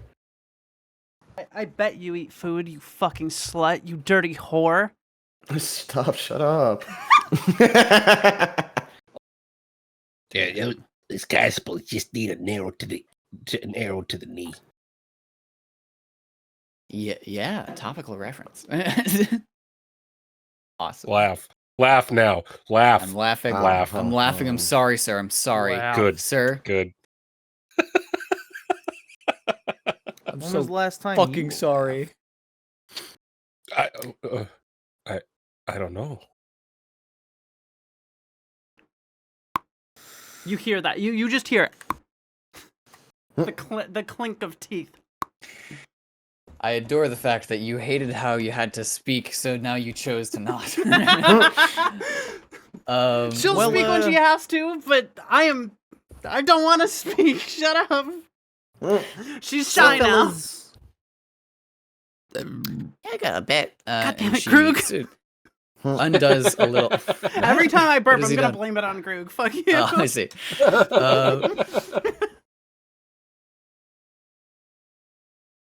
I just realized the token looks like it has the silhouette of a very French Pepe. You're such a I fuck. see it. God damn it, now I can't unsee my orphan babies. Why would you do this to me? You're worse than Krug. I just realized they really did take the term "lemi" like fucking to a new level. They're not even doing it. You see, Wait. They're not saying "le" ironically anymore. Cringe. like with my fingers splayed, slowly crawl my fingers up Donnie's spine in an attempt to make him think there's like fucking like bugs crawling over him. He moans. No, stop it. They're children, stop it. I had to make the joke. okay. You Well, were left. Yeah, let's at, wait for like- Poyo to come back because he's. Are you shitting, darling? Yeah, he's shitting. He's taking a fat Hey, are you shit. up shitting right now? For real, for real. How smelly is it? God. He just said, yeah. So like, does he wipe or does he let it crust? Do you wipe or let it crust? He says he wipes judgmentally.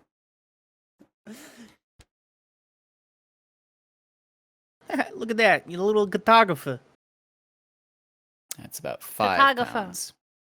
Photographer. Yep, yep. I guess I'm a full-on reporter now.